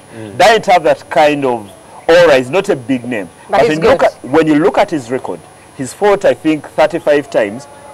He's fought 38 times, won 35 and lost 3. And of those, he's had 31 knockouts. That's a good And actually, I was watching the interview, and you could see Mayweather has a bit of respect for this guy because talk about how he's going to fight a slugger, a street fighter, a guy who goes out for the knockout. And it comes out on Sunday morning at 4 a.m. This is going to be quite a fight, I think, for Mayweather. Okay, there have been 45 opponents before, and all of them have come. Some have been hard fights, some have been easy ones. But this is going to be a very good one because Maidana has nothing to lose. This is probably the biggest payday. And sometimes when Floyd Mayweather is earning 40 million, the person is fighting is earning 8 million. And that's because it will be their biggest. So I think another good fight for Mayweather to go and push that record. And eventually, if he does beat Maidana, he's been a champion at 5 different weights. It will be extremely satisfying, especially with the way he fought against Canelo Alvarez in the last one. It will be extremely satisfying for Floyd Mayweather to get this. But I love the showbiz of this guy. Well, at least he'll get the 40 million to buy Clippers, so we are sure. Donald Sterling will be out for real. No, buy the Clippers is quite expensive. Have you seen the figures? $525 million. That's what it's worth. Are there people willing to buy it? Mayweather will have. If he has 40, he goes to the can bank. get a consortium. The same way Magic Johnson, for example, acquired the LA Dodgers in the Major League Baseball. Right. He got a consortium of people with money and then went and bought the club. Well, at least government yatuyambye, and tomorrow I'll eat a banana for sure. That is for sure. Well, we know there's a lot off the court in basketball, but on the court, Miami Heat. Has anyone else joined them in the second? The Washington Wizards are through because they knocked out the Chicago Bulls 4-1 in their 7-game series. The other games would be relevant. They would only be mathematical. So they lead that series 4-1. But it's still a lot to fight for because when I came in, and I've had a very sleepless night the past few hours because I was watching the Dallas Mavericks beat up on, the San Antonio Spurs beat up on the Dallas Mavericks, take a 3-2 lead. Tony Parker, just a few hours after his girlfriend had their first child, coming out and scoring 26 points. Not the desperate housewife. Not the desperate, not Eva Longoria. Because there's a lot to talk about off this. Too much drama. So you must be someone who's watching their thing with Eva ended, right? It ended, yeah. Because Tony Parker was cheating on Eva with a teammate's girlfriend. Damn. Who now has a child. But more importantly, the Spurs drama of sport. I think we should focus on that. That is for you. It should be an entertainment show on that. But the San Antonio Spurs now lead 3-2. They've struggled in this series, but now they're up 3-2 because of Tony Parker's performance. And also in the other series, the Houston Rockets this morning survived being eliminated because they were trailing 3-1 going into Game 5 against the Portland Trail Blazers, and they won that by 108-98. Dwight Howard and Jeremy Lin off the bench with 21, getting the Houston Rockets past the Portland Trail Blazers. And that should be right about it. But I know later tonight they should be Indiana Pacers against the Atlanta Hawks. There should be another interesting series, the one that has been the talk. Donald Sterling's team, LA Clippers, are against Golden State Warriors. That's Game 6 in Golden State. Golden State need to win to stay in the series. So by the time probably we should have another team into the next round because the Heat are through, the Washington Wizards are through. Isma, quickly, Chelsea, what happened? I've got to say, and it's very bad to admit this on national television, I've gone to become a big fan of what Atletico Madrid do. Because when they went a goal down last night, they could have folded. But this team is on a mission. This is a team that has destiny in their hands. To come from a goal down and win by 3-1, a game which they largely controlled, those goals from Adrian Lopez, Diego Costa, and Ada Turan, and get to a final for the first time in 40 years. This is stuff of dreams. This is stuff of dreams. And Chelsea have nothing to say about what they did do or what Atletico stole from them. Atletico were the better side on the night. They deserve to be in the final. Very satisfying finish, I think, for Atletico Madrid and everyone involved with the club. They are winning their league. And now they're in the Champions League final for the first time in 40 years. I want Diego to congratulate get a big job. Jose Mourinho and and it was quite gracious in the after they accepted defeat. Yeah, it was quite gracious. And this is the thing that beats me about Mourinho. And I'm a big fan of the man. I love the character, I love the arrogance. But you've got to lose games graciously sometimes. Sometimes you get beat. Every time when they lose, Mourinho thinks that someone else has a problem and not his team. Now, last night they got beat in a way that he couldn't even blame his son or his mom or the grands or anyone. They just got beat by a better side. That's period. Fantastic. You are UEFA Champions League final. Real Madrid against Atletico Madrid. It's a Spanish affair. Zabike, like they always say. And catch Isma later with Lumansi and Alan on Omumuli at 1:30 p.m. And the Sports Bar coming to you live from Club Silk every Monday at 10:30 p.m. This International Labour Day, let's check out your African proverb.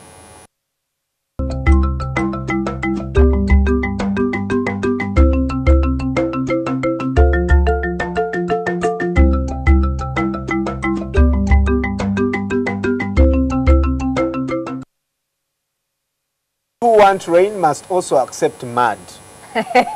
Winnie Nagoga. True that. Unless you live in Europe, where the streets That's are why paved. this is an African proverb. Okay, Man. an African proverb. In the cases of Chana Mukaka, Think about my home place. It's called Nachivembe. My home village. It's not. I don't know what it is, but it sounds far. Yeah, but really, I think that's a reality in Africa. Sometimes when it rains, we wait for the rain with all this anxiety because I know when in the past 1 year there hasn't been that much rain. It was so sunny, but when the rain comes, after 3-4 days, we are then saying, we want our sun back. Right. Because of the amount of mud, the cars, I look at Brian's car, looks extremely dirty. You look at your shoes. I can imagine Mabel's shoes, not the hair, because the hair wouldn't get the mud. Yeah, but the after effect of rain is definitely mud. In Nachivembe, you could also say your village.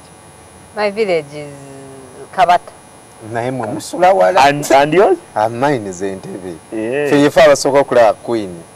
You're next to State House. Hey, I mean, Tondaba. And he's in yellow today. Why? Toduong was supposed to come, eh? Well, I want to share some 4 million.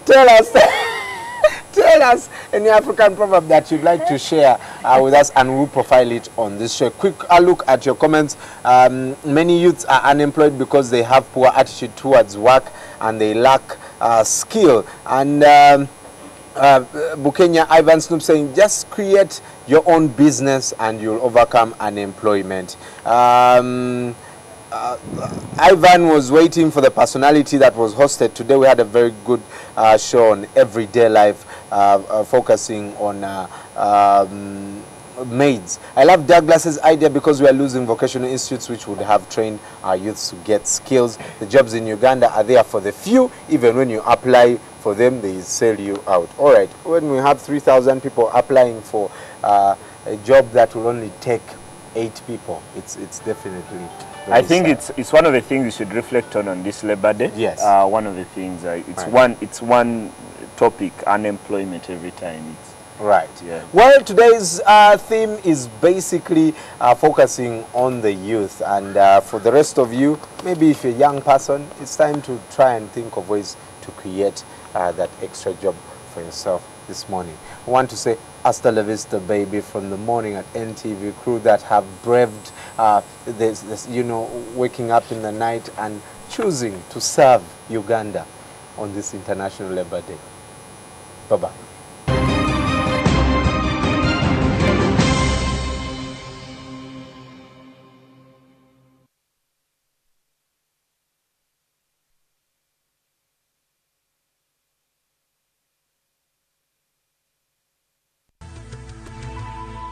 NTV, turning on your world. Oda, I no go stop to the singing. No problem. Keep singing.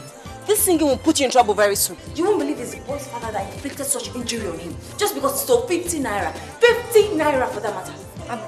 That man should be arrested. Oh, God. How I wish I could just see that man and give him a piece of mind. Abigail, I don't care if you're chatting with Barack Obama.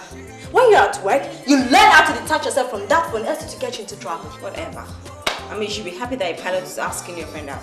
My brother, I learned that 3 armed robbers tried to rob a man as he came out of the bank at the junction before the express. Don't try to be the hero. You won't kill me. Do you know how long I've been waking you up quietly and you refuse to wake? Now you can't interrupt someone. I like to pray with you, nurses, being the vessels that the Almighty God has been using to heal his people. Okay. Can someone please talk to me? What is going on? Who is she? See, I hate cheating in my life. I hate cheating, and nothing will make me have 50 kobo to that money I already get you.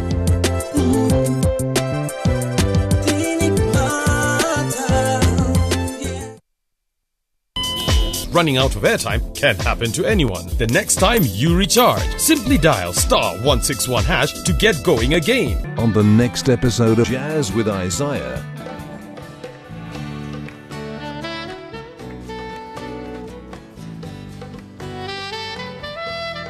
but we're going to go through also the history of jazz, beginning from New Orleans, the slaves.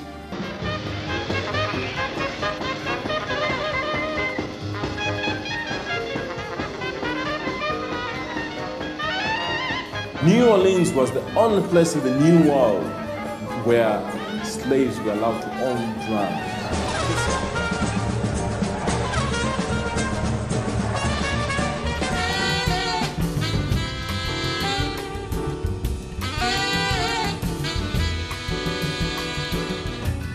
Jazz with Isaiah.